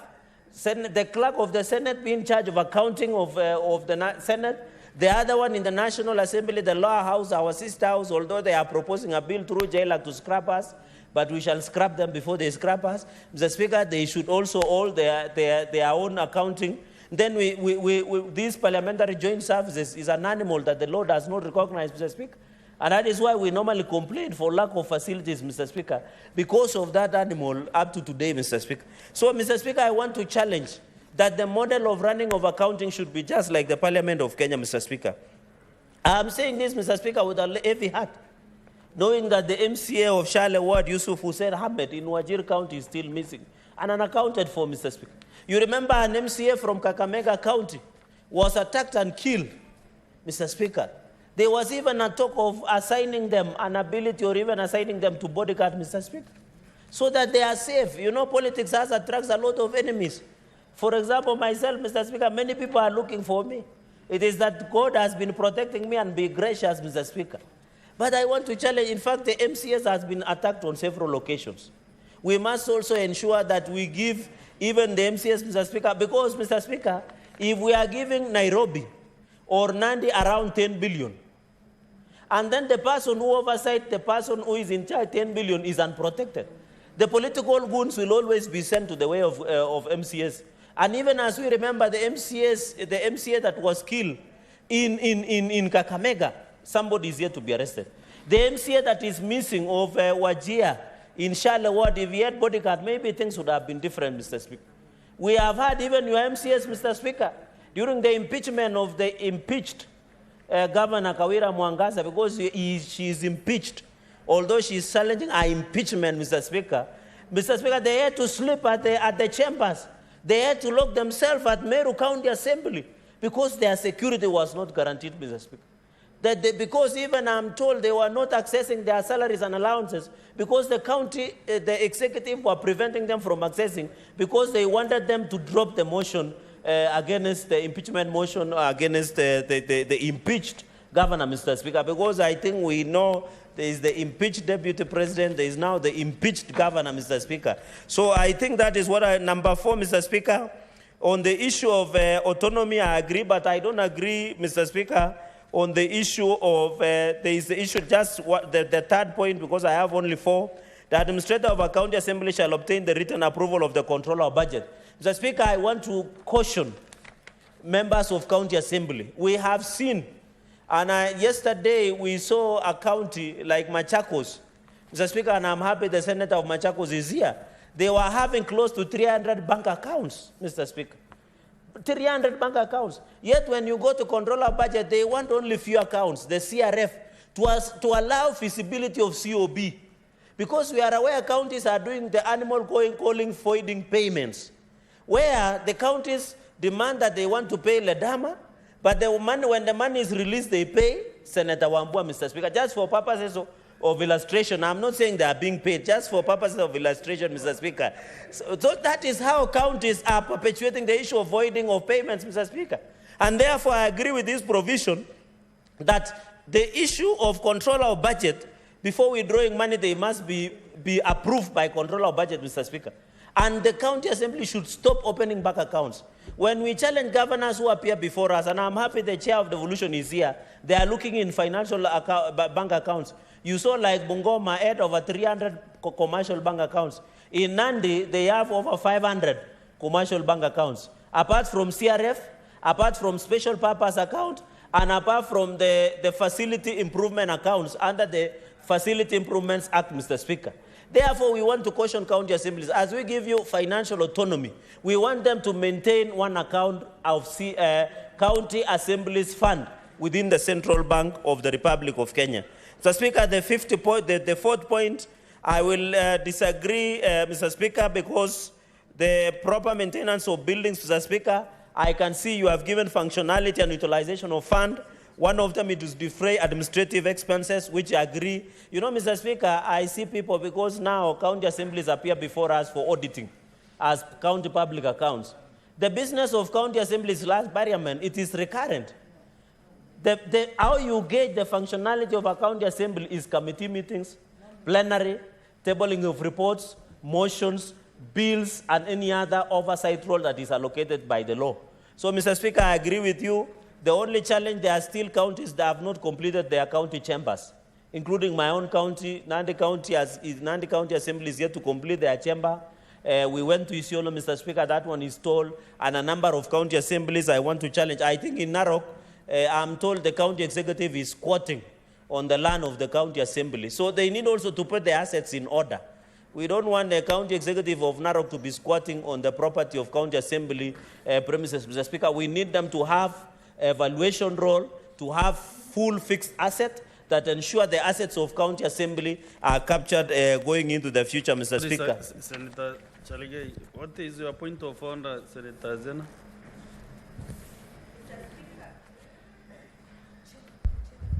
Mr. Speaker, I was rising on a point of order for a long time. I've been waiting on the queue because I needed, I'm rising on Standing Order 105 on a statement of facts because Senator Cherargei has alleged that the governor of Narok was using public funds for the convoy that was seen the other day with several vehicles. Does he have facts that the vehicles were funded by public monies or they were private vehicles? So he needs to substantiate that fact. Thank you, Mr. Speaker. I didn't even get what was the issue. Senator Chaligei. Mr. Speaker, so that I don't lose my Solomonic trail of thought, I'll request to substantiate tomorrow. So that I don't lose this serious meat. You know, those are diversionary tactics that are an essential for this matter that is before here. Mr. Speaker, finally, so that I allow my colleagues, so I agree largely with the financial autonomy. Let us give to county assemblies. I want to call upon MCAs, when you are given this financial autonomy, make sure you use it for the betterment of our running of county assemblies, do their oversight. Mr. Speaker, with those very, very, very many remarks to congratulate you and wish you well, and therefore support this bill with all, everything that I have, including my body organs, Mr. Speaker. I thank you. Okay, thank you. Next is the Minority Whip, Senator Orekina Rendama.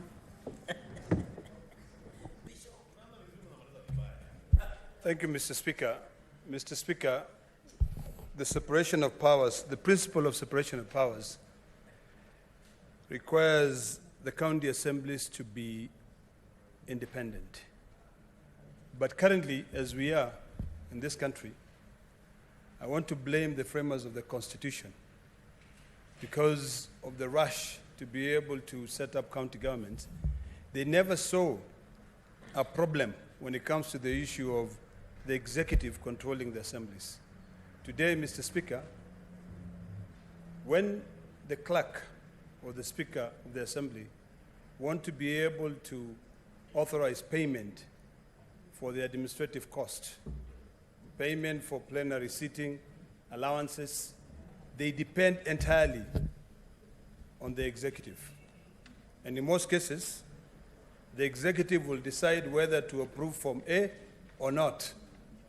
So this bill, this amendment to the PFM Act is quite timely, Mr. Speaker. And I want to support it fully because I want to see county assemblies being able to carry out their oversight authority without any dependency on the executive. Mr. Speaker, the bill as proposed by yourself as a senator of Meru really concludes this debate that started a very long time ago. This is a debate that started a long time ago from the previous two Senates, when the Senate was trying to figure out how do we deal with this issue. Yet the Constitution only sets up one CRF, County Revenue Fund.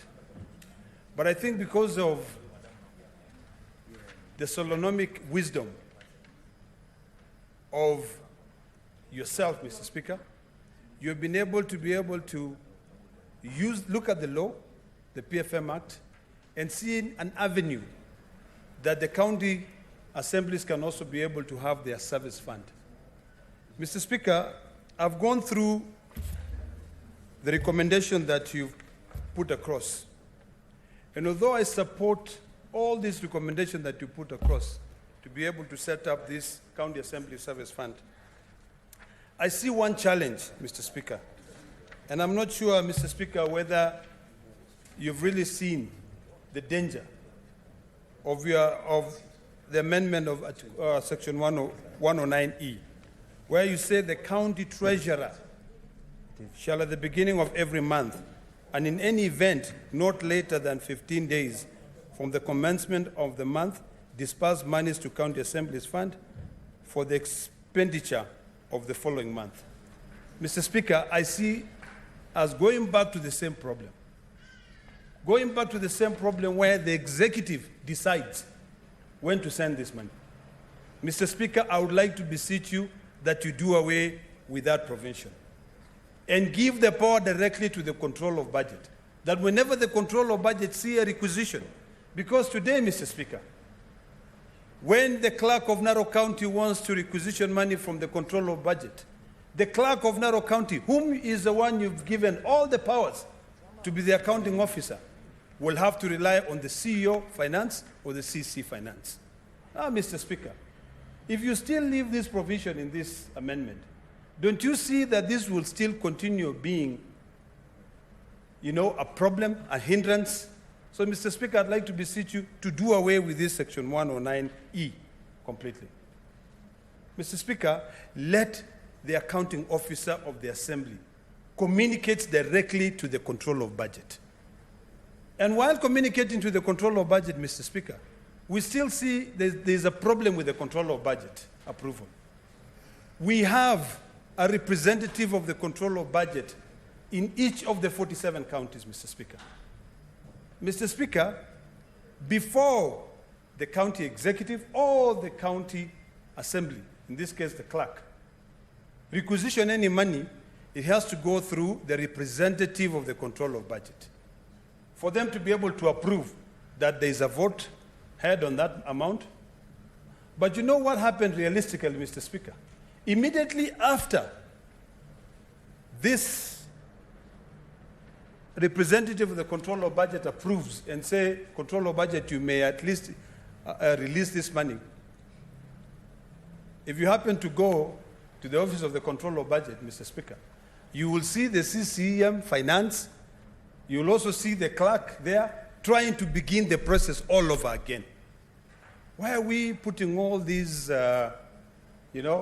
bureaucrats or like hurdles to be able to get money? It's a very simple process. Everybody knows that each county has their ceiling. A county can have their ceiling of 1 billion shillings. Allow them to spend their money directly from their fund. Let them requisition, the control of budget releases the money. Mr. Speaker, you've introduced a new provision here where you are now allowing the control of budget viewing access. This is going to be very controversial, Mr. Speaker. We've been dealing with this issue where people are saying, no, we do not want. If you take time and speak to the Council of Governors, they'll tell you, no, we do not want the control of budget to have access to our funds. We don't want her to view. But if you look at the Constitution and you read the Constitution clearly, I believe it's Article 228, subsection 5 or 6, where it says the control of budget shall not withdraw money from the county revenue fund unless she's satisfied that that money that she's withdrawing is authorized by law. Then your proposition is justified. But of course, those who are spending do not want to be called to account to it. So, Mr. Speaker, I'll beseech you to remove this hindrance. There's no point of the assembly depending on the executive. I know the PFM Act as it stands right now, it puts the county treasurer as a CC finance. He's the sole county treasurer. But now that we are introducing this provision and we are giving the clerk of the county assembly the powers to be able to administer these funds, why then should we not give him almost similar powers as the powers that the CCM finance has as the head of that treasury? So, Mr. Speaker, I'd like you to relook at Section 109E, and I want to be able to make sure that, Mr. Speaker, we make these amendments during the Committee of the Whole. Because if you leave this, you will not have solved the problem. You've attempted to solve the problem by 109E2, when you say the disbursement referred to is subsection 1, shall be done in accordance with the schedule prepared by the county treasurer. Again, county treasurer. And submitted to the county assembly for approval together with the county appropriation bill under subsection 129.7. Mr. Speaker, we are trying to resolve a problem here, but we are not solving it. The county assemblies will continue having that problem. It depends on the relationship between the speaker, the clerk, and the county governor. He will just say, ignore. Let's not release the money. So, Mr. Speaker, I'd like to beseech you that you do away with 109E completely. Let's give these guys their full autonomy. Let them control their money. We already know CRA, this Senate, our Committee in Finance has deliberated on the ceiling of the county assemblies. The only thing that we may need to revisit, Mr. Speaker, is in terms of the growth of the ceiling of the county assemblies. Because if you look at the way the ceiling of the county assembly funds are growing, it is not proportional to the way the funds for the executive are growing. So we have to figure out and revisit that so that we don't find a place where county assemblies have got so much money, and they cannot really absorb it. Remember, Mr. Speaker, county assemblies do not have any big voted on development. So these are recurrent expenditures. So I think we need to be practical to make sure that we have a system that works properly. Mr. Speaker, I would agree with my colleagues that the current situation is not a very conducive environment for the assemblies. And that is why you find it that whenever, even in our oversight committees, we invite the county assemblies to come and appear before us. County assemblies will just tell you, we have a problem. We may not even be able to afford to pay for fuel, to fuel our vehicles to come and attend the sessions because the executive have not yet released our funds. So, Mr. Speaker, I believe this is something which is going to help all the 47 counties and as well as help devolution. You know, there is this business that governors still think that they are the fathers of the MCS. You'll find the governor saying that my MCS, they're not your MCS. The MCS are elected by the people to oversight the county governor. So I think it is important that we clarify those two. As I conclude, Mr. Speaker, I believe I've summarized my points clearly to the fact that, one, it is important that we do away with that double prong of, I think it's accountability. It's not really accountability, but really examination of documents. The controller of budget must agree that if she has a representative in the 47 counties, if the representative has gone through all the documentation, let's not waste time allowing people to travel from counties to come in and camp in her office. If she has a problem, let us deal with an electronic system. Mr. Speaker, the next, and I believe the next amendment, and I was hoping that you would be able to piggyback on this one, would be one of establishing an end-to-end IFMI system to avoid this issue where you require the CCM of finance, CEO of finance, to be able to give double authority for the funds to be released. This is why you're finding a lot of people are complaining that there's so many pending bills. Because when the money is released by the controller of budget, the people who are supposed to be paid are not the ones who are paid, the funds are diverted.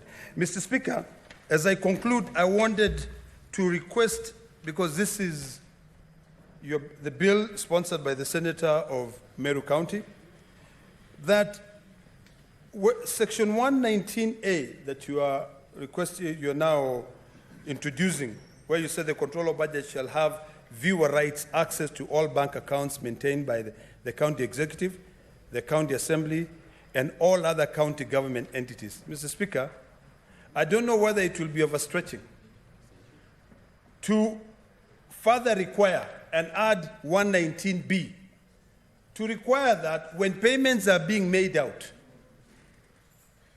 that the controller of budget shall have some form of viewer rights to the people who are being paid that money, to ensure that the accounts, or rather, Mr. Speaker, the county executive or the county clerk are requesting to pay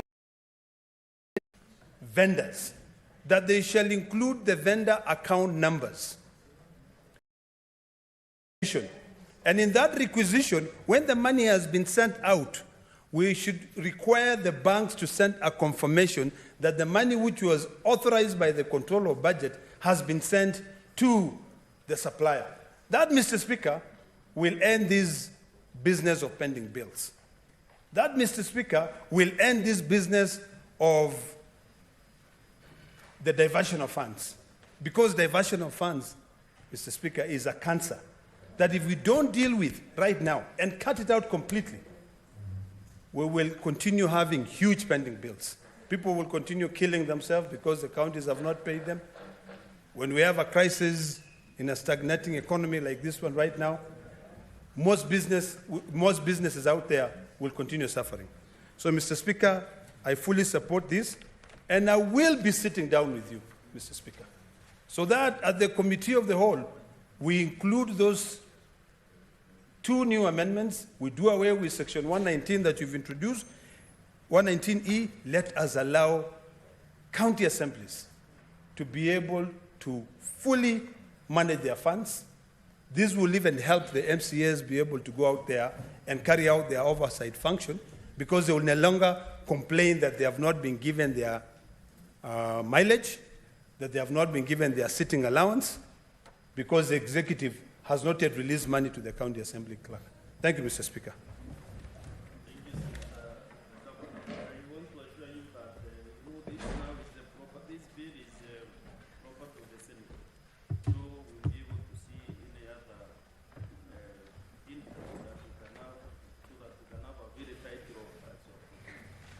There is something, there is a problem with 109E, and I had an issue also with the finance committee, because Senator Mutila is next. She will tell us how to cure that 109E, because the committee felt it shouldn't be. No, it's your bill, Mr. Speaker. Senator Mutila, you are next.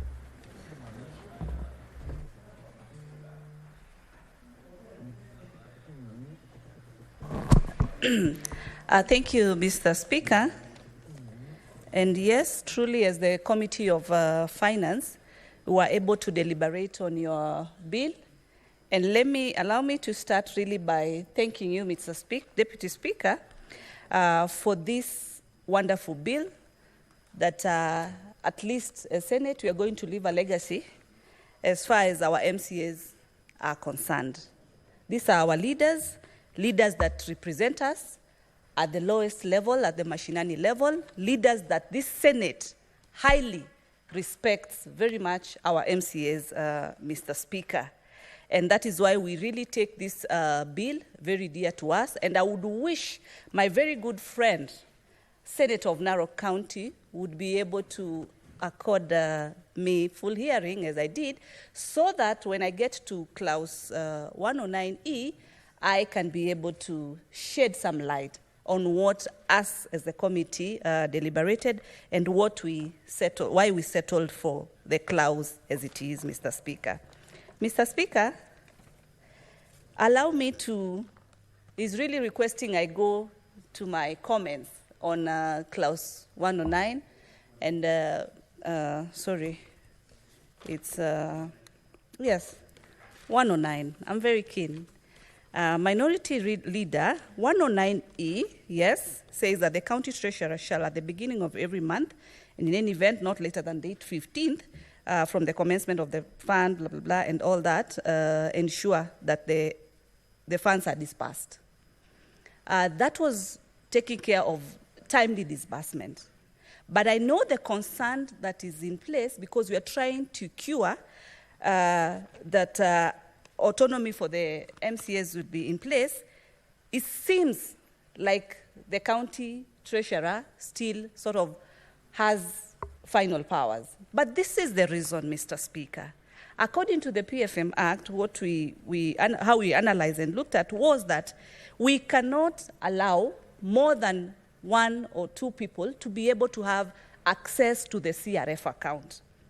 And that was the reason why, as a committee, we really deliberated on these issues, because we looked at it from how my colleague has also tried to look at it and thought, then will there be autonomy, or still there will be so much dependency?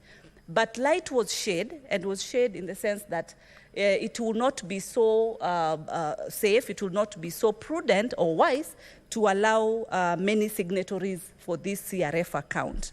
And since the funds will be transferred now to the county service fund that we are creating, what we are trying to ensure is that the county treasurer will adhere to the timeline, because already a schedule will be in place, so that he or she can be able to ensure timely remittance now to this service fund account, so that the CRF account does not have so many officers or accounting officers who are accessing this particular account. Mr. Speaker, for none other than the safety of ensuring that we minimize the number of signatories who are supposed to be able to access this account. That was the view. But because we are having, contributions, deliberations, and everyone's opinion is very much highly respected and welcomed, we can continue engaging further. And because we have very competent legal personnel who guide us, and especially in our committee, we have none other than Lucy Radoli, who really will engage deeply, because this was one of the greatest concerns. So not that we did not, we overlooked it. We were very keen on this particular issue, Mr. Speaker.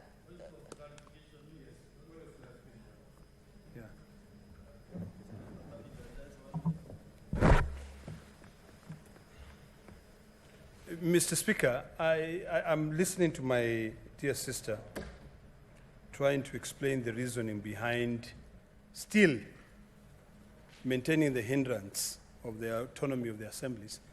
And I'm just trying to understand, and I would like her to clarify, why is it that they did not look at the provision of the PFM Act that sets up the CCM Finance as the county treasurer, vis-a-vis Article 228, subsection 5, which talks about the control of budget, having the powers to be able to release the money.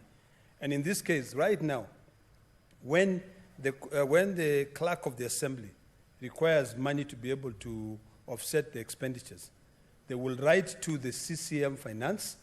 The CCM Finance then writes to the control of budget and asks the control of budget to release money to the county assembly. But when the money is released to the county assembly, that money does not normally go to the assembly. So, because I'm trying to figure out, as we are debating on this issue, could the distinguished senator clarify why was it not easy for the committee to then further amend the section that puts in the CCM Finance as the main treasurer for the county? Because I remember, and I was giving her the history behind this. When devolution started, Mr. Speaker, there was only one audit account, which was the county government of, let's say, Narrow County. But subsequent, after the assemblies went through this hurdle, then it was divided into two, which now it was made the Auditor General would audit the executive and audit the assembly. So there are two separate accounts. And the clerk, even before devolution, Mr. Speaker, the clerk of the county council were the accounting officers. So I'm just trying to understand that if the distinguished senator can give that clarity, so that we can end with this back and forth, so that when we are deliberating on this matter to cast a vote, we can actually be able to cure this problem once and for all. Thank you, Mr. Speaker.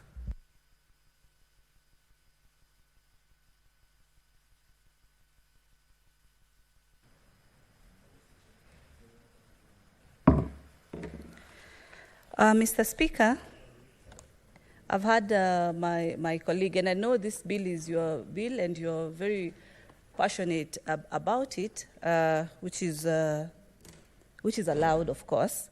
And so I would still say that That is our view in terms of how we thought about it, it being that this is a consolidated fund.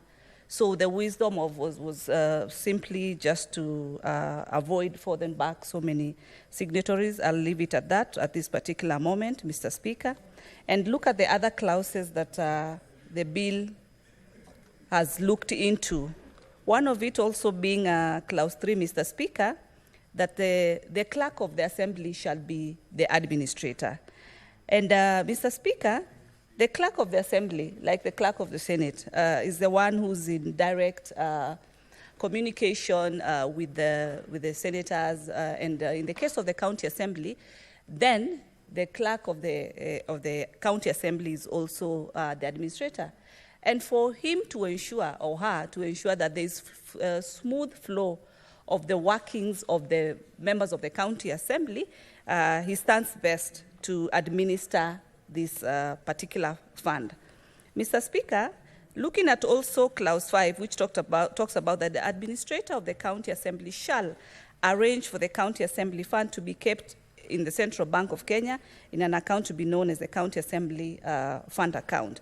Mr. Speaker, when I sit where I sit as a member of County Investment Special Fund, and when we're doing audit and doing oversight, we really come across issues of different bank accounts that have been opened by different accounting officers in the different funds that the counties are allowed to be able to open. So with this clause 5.8, communicating and talking about that the account shall be kept within central bank, it minimizes the issues that we've seen happening in the counties, because it is the same counties that do open these particular accounts, Mr. Speaker. And so avoidance of this so many accounts is very, very important. So many accounts, Mr. Speaker, then brings challenge during the oversight process. And so it is key to note that minimal accounts are required. Part B talks about that ensure that all monies authorized by the county for the public purpose is paid from the account without undue withdrawal. Mr. Speaker, this will have to go up to the level of the National Treasury.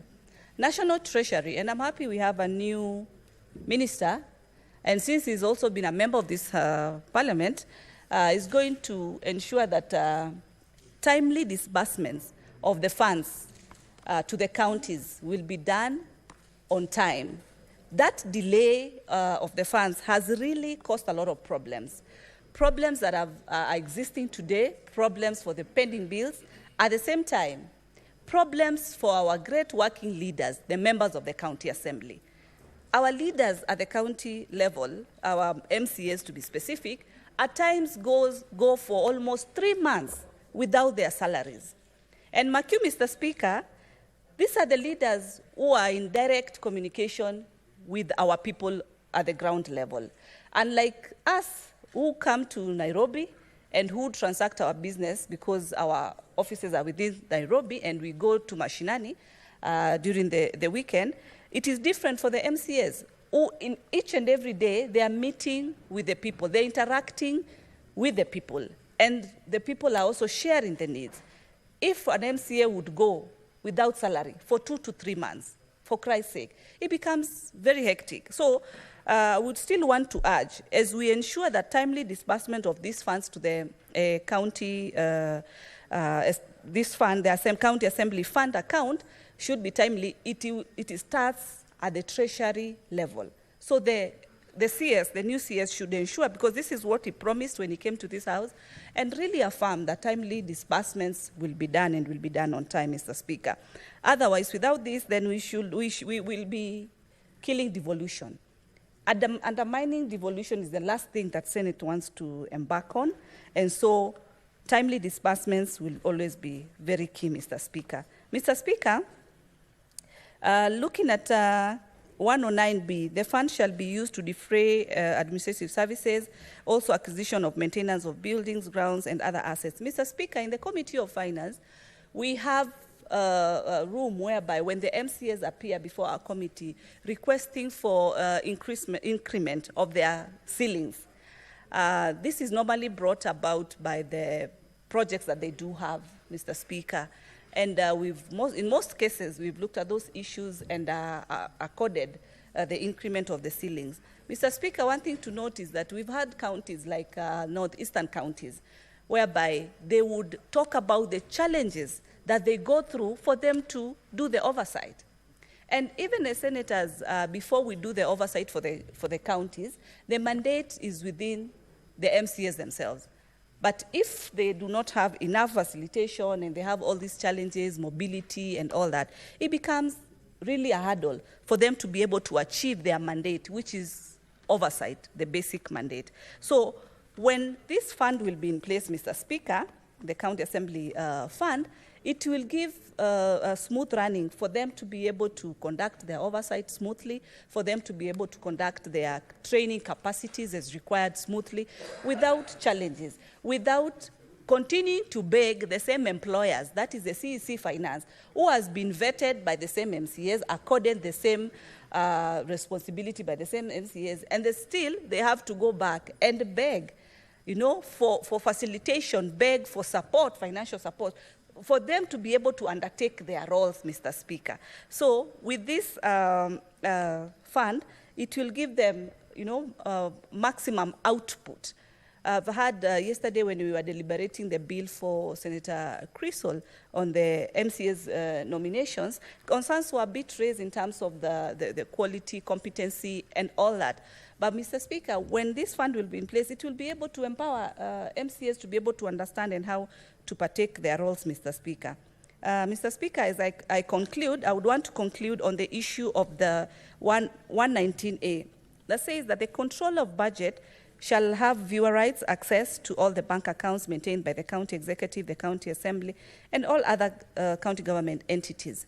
Mr. Speaker, it is the high time that the control of budget, Madam Margaret Nyakango, to set in all the 47 counties, to set and establish departments or offices for the subsidiary offices for the control of budget, so that there is smooth flow of these audit processes and all the work that pertains to the office of the controller of budget. Because as we speak, it's within the city, it is within Nairobi. So you find that it becomes a challenge. Like you see, look at the office of the Auditor General. We have officers that have been distributed across all the regions, across all the counties, and they are able to maximally partake their roles and do maximum audit, because during our audit process, we always meet with them, representing different regions, counties, and their work is able to flow.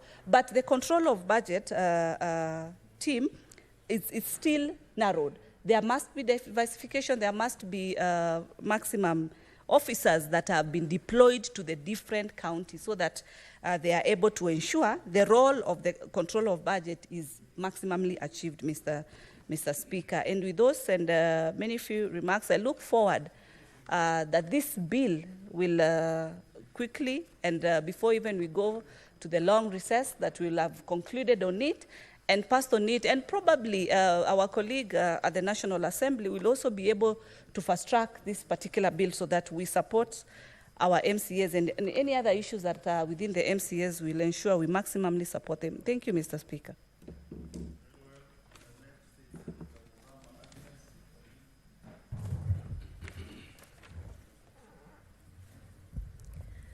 Thank you, Mr. Speaker, for giving me this opportunity to, first of all, congratulate you for this County Public Finance Law Amendment Bill 2023, because this is very much overdue, Mr. Speaker. I remember there are two more recommendations about MCAs being given finance autonomy. When I was in BBI, we had also recommended that they be given a ward fund directly to them without passing through the governors. Also, the NADCO report has also recommended that they be given a fund directly so that they can be able to work. Mr. Speaker, I'm talking as a senator of Machakos. I've seen these MCAs work with a lot of trouble because they have to sing the songs of the governors. And if they don't sing the song of the governors, then their wards will not be developed, which means them risking their coming back again for re-election. Mr. Speaker, they have to move around with the governors even when they have other things to do, because if they don't, then they are said that they are against the governors. I've come across, Mr. Speaker, some incidences where if an MCR does a statement like we do statements here, or a motion, then they are told that they are fighting the governors. So those bills, those statements are just refused, they are not signed, and they cannot move forward. And the more reason why they cannot even be able to do their oversight work, Mr. Speaker, because they have just to sing the song of the governors. And if they see anything wrong, they cannot even voice it. Why? Because they will be said that they are fighting the governors and their wards will not be developed. So this fund will really empower the MCRs so that they can be able to do development at their ward levels, and they can also now be able to oversight the governors properly, because they'll be independent with their own fund, where they are not only relying with the governor. Mr. Speaker, I want to say that I've also seen, Mr. Speaker, can you protect me from Senator, he's talking loudly, he's distracting me. Thank you. Mr. Speaker, I've seen ward administrators and ward coordinators of the governors launching projects at the ward level when the MCR is not even, does not even know that there is a project being launched in his own county. And that is the person who has been elected by the people to represent them. And they are the people who know what their people want at the ward level. Mr. Speaker, MCRs wake up every morning to find people at their doorsteps coming for school fees, coming for medical bills, money, and many other issues. They are the people we depend on in totality at the ward level. And so if they are given this finance autonomy, it will be very good for them and even for all of us. And Mr. Speaker, if all of them, the 1,450 MCRs get funds to be able to do development at their wards, Mr. Speaker, devolution will make a big, big difference, because now they will do a lot of developments at every ward level without, waiting until the governor have mercy on them and do this project or refuse to do that project. And Mr. Speaker, if you go to the wards, you will find, especially where the governors are not working together with the MCRs, you will find that some people in their wards, they don't have even roads, they have no water, they have nothing. They are just crying and waiting for when maybe God have mercy on them. But I want to thank God for this Senate, because if this bill is implemented, this amendment is implemented, then the MCRs will have money to be able to work, and they'll work peacefully, and they'll have independence also to be able to do what is right at the right time. Thank you, Mr. Speaker, and I support.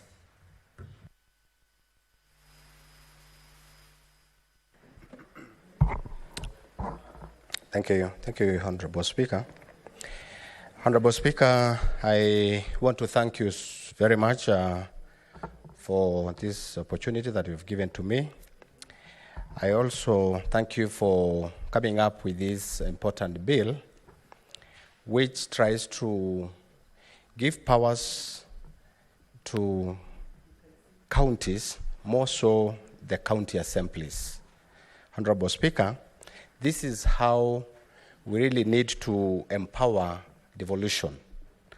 I want to thank you so much, and on the onset, I want to support this bill, because it brings very important aspects, particularly on the county assembly where they have been dominated by the executive in the counties. Honorable Speaker, the county assemblies have almost everything. They have the autonomy. They have full-fledged finance departments. County assemblies have officers who are very much trained, competent, knowledgeable, qualified to operate finance departments in their assemblies. County assemblies have units in procurement. County assemblies are also able to have that link of IFMIS. Honorable Speaker, I believe also county assemblies are also connected to payroll, IPPD. This means, Honorable Speaker, if this bill is approved by this Senate and therefore ratified by the National Assembly, we will see a very competent county assembly that has an autonomy to work without any pressure of the executive. Honorable Speaker, the Auditor General will have a chance to audit county assemblies on what they have done. And the control of budget will transfer funds to the right account, and we will be sure as the Senate that the county assembly are dispensing money that ought to be theirs with no diversion of funds. Honorable Speaker, I want to say that there were a few comments and contributions from members on clause 109E. Yes, I believe this is a very contentious clause. We really need to look at it because at the end of it all, we want to have an autonomy of the county assembly so that we don't want to see a scenario where the executive again will have another small chance to control funds. We want to have a direct transfer of funds from the National Treasury, from the control of budget, to the county assembly without passing again to the county assembly, county treasury. So I think that is something that we really need to look at it. But all the same, this will try to solve so many problems. Honorable Speaker, the issue of pending bills in the executive, again in the county assembly is a problem. It's something that has been a big problem. And this bill will try to solve a number of issues, Honorable Speaker, in the county assembly and in the county executive. So, Honorable Speaker, as we look at these clauses clearly, we will see the light, the light at the tunnel. We will see something that will resolve problems of many business people who have been having problems of doing business in counties, and the county government are unable to pay them because of diversion of funds. They do requisitions to the county, to the control of budget, Honorable Speaker, and when the money hits to the account, the priority becomes a different scenario. I believe Senator Ledama has tried to introduce a certain clause, and I am also in support on the same, that we want to see if the control of budget, if we can introduce a clause where the control of budget will also have that right to introduce a certain portal where the when the executive or the county assembly requisition the money, there will be another following. We will follow up. They will be able to follow up so that there is the requisition again, the next requisition, they're able to see if that money has gone to the right supplier or a person, to the right person, or to the right vote. Honorable Speaker, I think this is a very important bill. I want to believe that the county assemblies has the capacity in human resource to handle these issues, to handle their finances without passing through the county executive.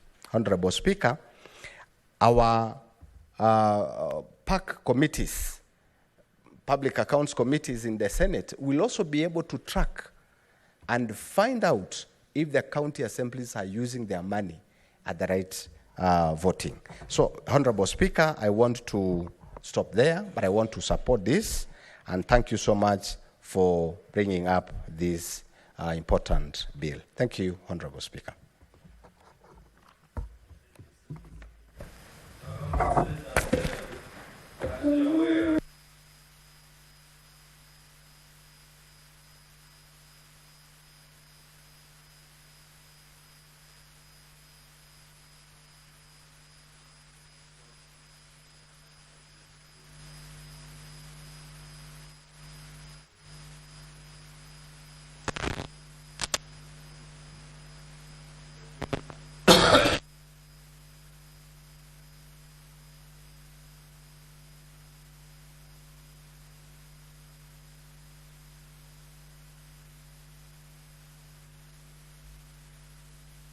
Let's start with the Senator Mwaruma we test the 5 minutes.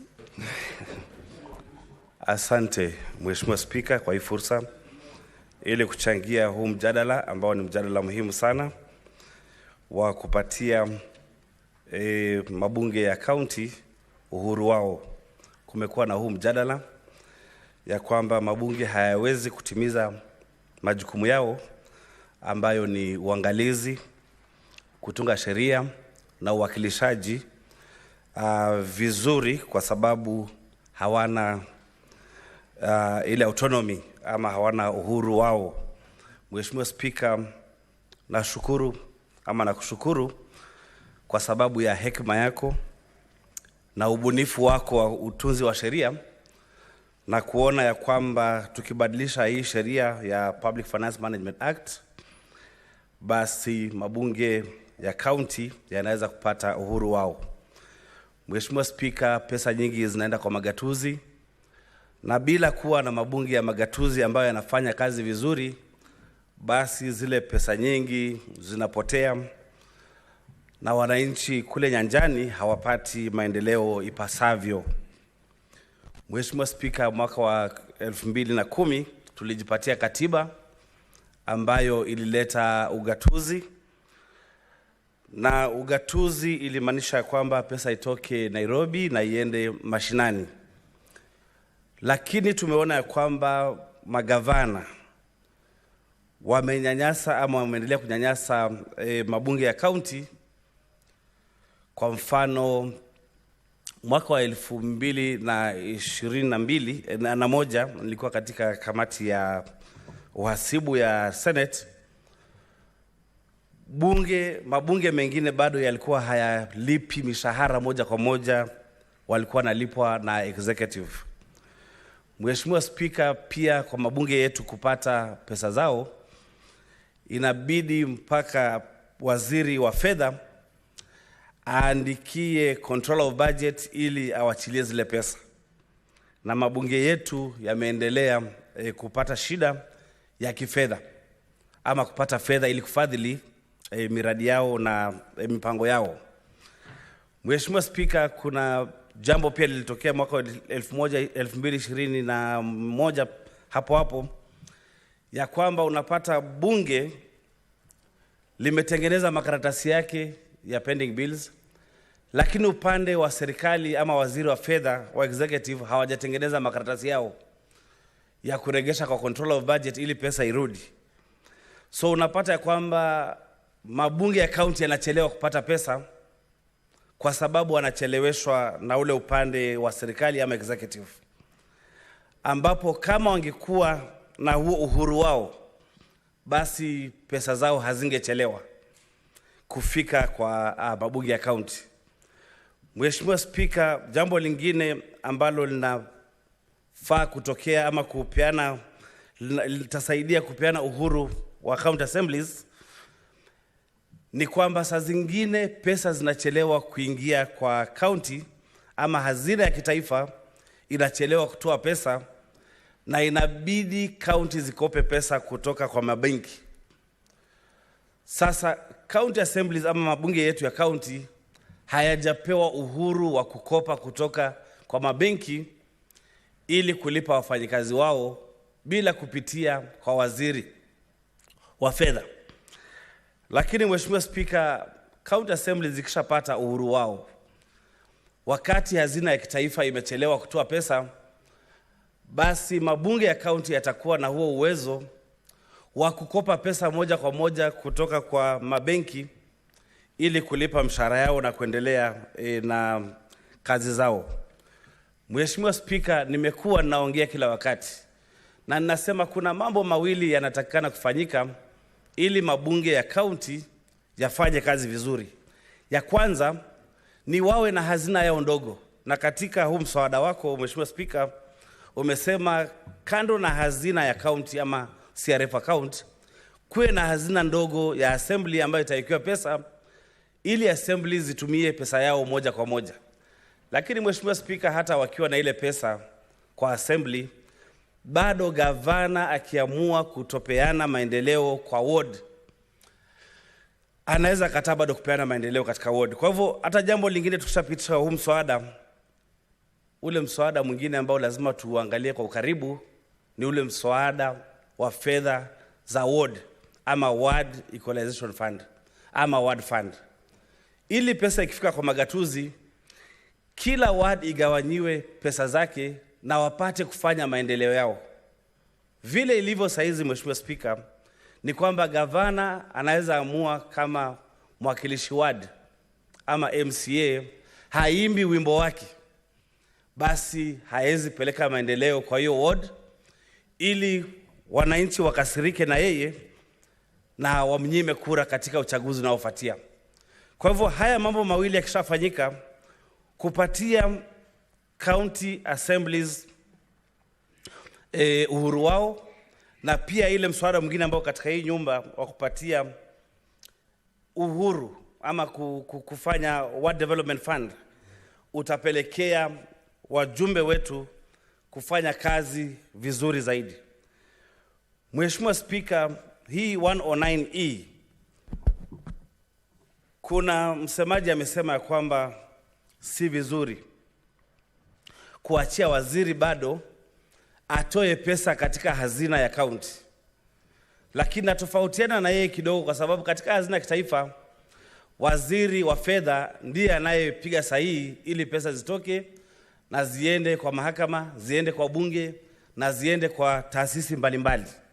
Kwa hivyo pia kule kwa hazina ya assembly ni hazina ya county ama CRF account, ni vizuri waziri pia apewe nafasi atoe pesa nyingine iende kwa county assembly na pesa nyingine iende kwa kwa executive na nyingine iende kwa zile fund tofauti. Mheshimiwa Speaker, kwa hivyo naunga mkono moja kwa moja huu mswada wa kuhakikisha kwamba mabunge yetu ya county yamepatiwa nguvu za kufanya kazi. La mwisho kabisa, Mtamaruma, zile dakika zako 5 zimefika nani? Zimeyoma Mheshimiwa Speaker. Wacha nimalizie kwa kusema ya kwamba hata wakati tunapatia wajumbe ile ward fund, ni vyema tuwe na ile mchakato wa kusema kwamba magavana ndio wanaofanya miradi na MCAs kazi yao ni uangalizi. Maanake saizi hakuna tofauti ya MCA na waziri, unapata MCAs wao pia wanafanya miradi. Ni vile katika bunge la kitaifa unapata wabunge wanafanya miradi ya CDF moja kwa moja.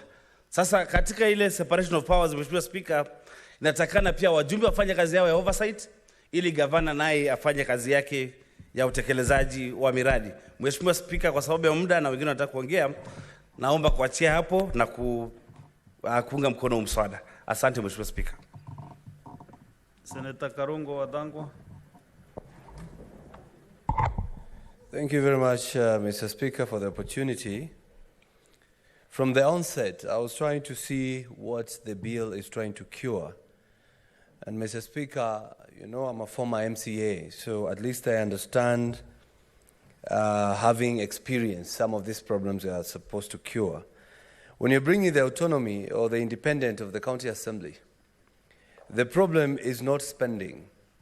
The problem is how they get the money to the assembly's account, Mr. Speaker. Mr. Speaker, when we create the fund, which of course was there under the County Assembly Services Act, and it has never been utilized before, but if we create the fund, Mr. Speaker, how will this fund be getting their monies, Mr. Speaker? Because the issue is not the assembly utilizing the money, is how the money comes to the fund. Initially, or what happens today, if the assembly wants their money, they do a requisition to the county treasury, who is a CEC of finance in a county. Then the CEC of that county will forward that requisition to the COB for that money to come to the county assembly. Now, here is the catch. When they write to the CEC or the chief finance officer, they delay from forwarding the same to the COB, Mr. Speaker. So that is the problem right there. If we do not cure that part, then even this one, Mr. Speaker, will also have the same problem. Because they'll be writing to the Treasury is not forwarding to the COB. And then after that, once the COB brings money to the county assembly and takes it to the fund, again we are asking COB to approve the use of these funds, Mr. Speaker. That is wrong. The autonomy or the independence we are giving the county assembly, we are now giving it to COB, Mr. Speaker. So I think I will be bringing an amendment to make sure that we give the county clerk the power to do requisition direct to COB, not necessarily through the county treasury. Because the county treasury, Mr. Speaker, they have already done the budget. Why do we tell the county assembly to write to the county CEC asking for money, yet they already know how much money they passed in their budget? They should write directly to COB so that that money now can be sent to the fund. Mr. Speaker, if we do that, now we cure what you are trying to achieve with this bill. And then after we bring the money to the county assembly fund, then we remove COB again from them approving every spending, Mr. Speaker. Why am I saying that? I believe this county assembly fund is almost the same as bursary fund, is almost the same emergency fund, hospital fund, whereby once you put the money in that fund, the person who is given the authority to spend is the administrator, and the administrator is the clerk, and the clerk is going to be giving quarterly reports on how they spend the money for the county assembly, Mr. Speaker. So I believe I'll be bringing that amendment to make this law now complete, because you have really captured most of the things that the county assembly members have been crying about. But now once we give the clerk the autonomy of writing to the COB directly, then we complete the circuit, Mr. Speaker. I thank you and I support. Thank you very much.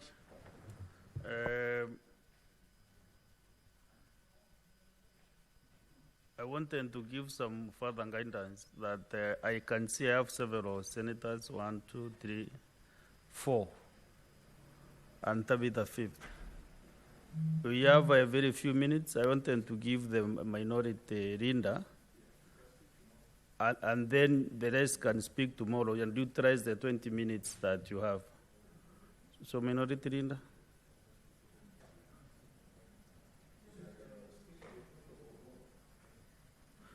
Point of order to your leader. Speaker, I think there is a serious problem with this system because I came here at 2:30 and I pressed my button. Then I realized later that it was not reflecting there. It is not fair that a member comes in here, sits all this time, and he cannot be given a chance to speak because of the system. Senator, you need to do something about this the issue. The issue is the system, you remember? You know we have discussed about this system for quite some time. Maybe the management is looking into it so that they can change this system completely. So sorry for that, but you have an opportunity next time. So, minority leader?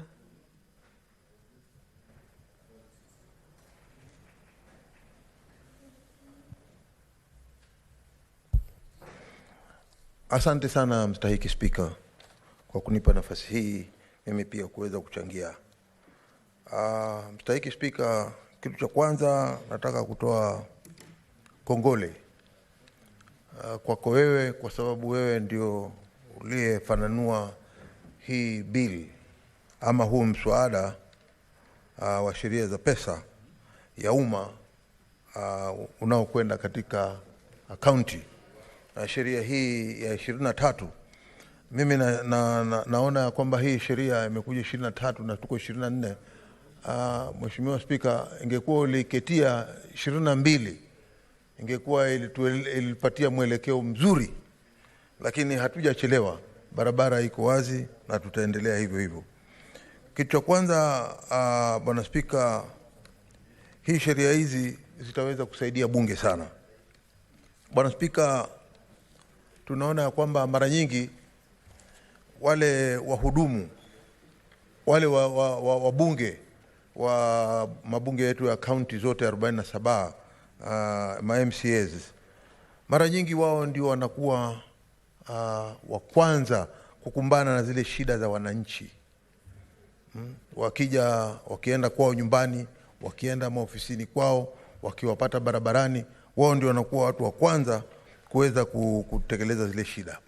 Bwana Spika, ni kibarua kigumu sana kuona kwamba hata mapato ya MCAs pia ni madogo. Kwa hiyo kuzoroteshwa ama kutokwenda kwa zile pesa katika county wakati unotakana ama kwa muda unaowezekana, huwa mara nyingi kunakuwa na shida kwa sababu wale wanakuwa hawana la kufanya. Bwana Spika, mimi naona vizuri sana kwamba mswada kama huu umeweza kupatikana hivi leo. Utaweza kufanya mabunge yetu ya county sasa kuwa huru. Na Bwana Spika, utaona kwamba mabunge yakiwa huru, pia utaona mijadala mingi itakayoletwa katika yale mabunge yetu ya county yatakuwa mijadala ambayo itakuwa na maana sana, kwa sababu mara nyingi utapata ya kwamba wale viongozi ama waheshimiwa MCAs mara nyingi wanaweza kuwa wanaogopa kuongea ama hawawezi kuongea kwa sababu wanafikiria kwamba wakiongea hivi ama wakiongea vile kunaweza kuchukuliwa na hatua na serikali zao za county. Lakini mimi nataka kuwapatia imani ya kwamba sasa sheria hivi karibuni inaweza kupatikana ya kwamba itakuwa wana uwezo kuwa huru kuongea vile wanavyofikiria ama vile wanavyotaka, na wakiona kama kuna makosa ama wanaweza kukosoa hata ikiwa kuna makosa. Bwana Spika, kwa kumalizia, Bwana Spika, tunaona kwamba kitita cha senti kama hichi ambacho kitakwenda katika county, tumefanya vizuri sana kumweka yule kiongozi ama mkurugenzi wa hii budget, yule ambayo sisi tunamuita kama controller of budget, kwamba yeye atakuwa na uwezo wa kukagua pesa zote za benki ama pesa zote ambazo zitakuwa ndani ya bunge la county, na kwamba anaweza kuona ya kwamba kama kutakuwa na makosa anaweza kusema, ama kama kutakuwa na kitu chochote ambacho hakiendi usawa anaweza kusema. Bwana Spika, pesa kama hizi ni pesa ambazo zitakuwa zinasaidia watu katika serikali zao za mashinani, na pesa hizi zitataka uangalizi wa kina kuona ya kwamba kila pesa inayotumika inatumika kulingana na sheria, na pia vile vile inatumika inaangaliwa na yule mkurugenzi ama controller wa hizi budget. Kwa hiyo mimi naona kwamba sheria kama hiyo ikiwa iko, hilo litakuwa ni jambo la kufaa zaidi. Nataka kukomea hapo Bwana Spika, nikisema asante sana kwa kumpa nafasi hii. Asante kiongozi wa wachache. Senator Veronica Waheti. Honorable Speaker, let me first thank you for bringing this bill. It is most timely and much needed, and I believe it has been delayed. It should have even come earlier, because for the longest time I have met with the members of county assembly, and from many, many counties they have decried how difficult it is for them to perform their function of oversight because of the way they have to keep begging governors to be able to be funded for activities and to balance their function of oversight vis-a-vis the need for them to be supported by the respective counties. So this amendment, Honorable Speaker, will set our county assemblies free. It will set them free from being tagged to the governors whom they are supposed to oversight, Honorable Speaker. And it will set Kenyans free from having to watch devolved funds being used in a very corrupt manner, and people watching helplessly, including the first line of defense, the first line of oversight, which is supposed to be done by the county assemblies. So it definitely speaks into better management of resources at the county level. And it delivers autonomy to the operations of county assemblies from the executive within the counties, Honorable Speaker. I have looked at the amendments proposed under section 1, 2, 3, and it definitely introduces the fund, the concept of the fund, or the structure of the fund. And I like what is contained in the section 6 of the amendment bill, the one that amends section 109A, introducing the county assembly fund. Looking at the sources of where this fund will come from, it is such monies as may be appropriated by the county assembly from the county revenue fund established for each county. And there is the second source, which is any grants, gifts, donation, or bequests. Honorable Speaker, if you may recall the structure and some of the amendments that we've been discussing in this House regarding donations and gifts and bequests taken to the counties, it now opens an avenue that a county can receive beyond the exchequer from the national government, and it can receive beyond, this fund can receive donations and gifts beyond what is being given or what is being earned from the own source revenue. And it has also given an avenue, Honorable Speaker, that in this fund, such monies as may be allocated from that purpose from investments, fees, or levies administered by the county. In other words, this fund has structured what is being earned, the own source revenue, which is being earned within the counties, as a fund that can then be utilized for the purpose for which this fund is set. So, Honorable Speaker, I believe this amendment is a very big boost to devolution, but it calls for heavy responsibility on the county assemblies, because to whoever much is given, much will also be demanded. Because as we ensure that devolution is being supported from the grassroots, Honorable Speaker, it then means that the members of the county assembly must be in a position to safeguard those resources that are being devolved further to where the people are. The purpose of this fund ultimately is to deliver services to the people, Honorable Speaker. So I believe what you have done today, all the MCAs from all the wards in the Republic of Kenya and the county assemblies should celebrate tonight because of this bill, and especially when it is passed. And Mr. Speaker, because we know there are some counties where it has been very difficult for even county assemblies to discuss any impeachment of governors for misuse of resources or for misallocation of resources. Honorable Speaker, I believe once the county assemblies now have this fund, there is no more reason why we should be watching billions being carted away from counties. And instead of seeing development in the counties, we are seeing private entities being grown by individuals who are serving in public offices, Honorable Speaker. So I want to urge the county assemblies today, because they have been granted what they have been crying for, would they take this opportunity to ensure that the development we have lacked within the counties which have received billions, Honorable Speaker, and there is not even a single hospital, even for the people, Honorable Speaker. Counties have received billions.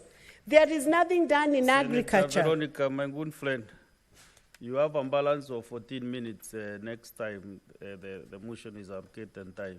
We were to adjourn at 5:30 and standing under that 7. And I now call upon Senator Henry Okech to move his motion pursuant to standing under that 7.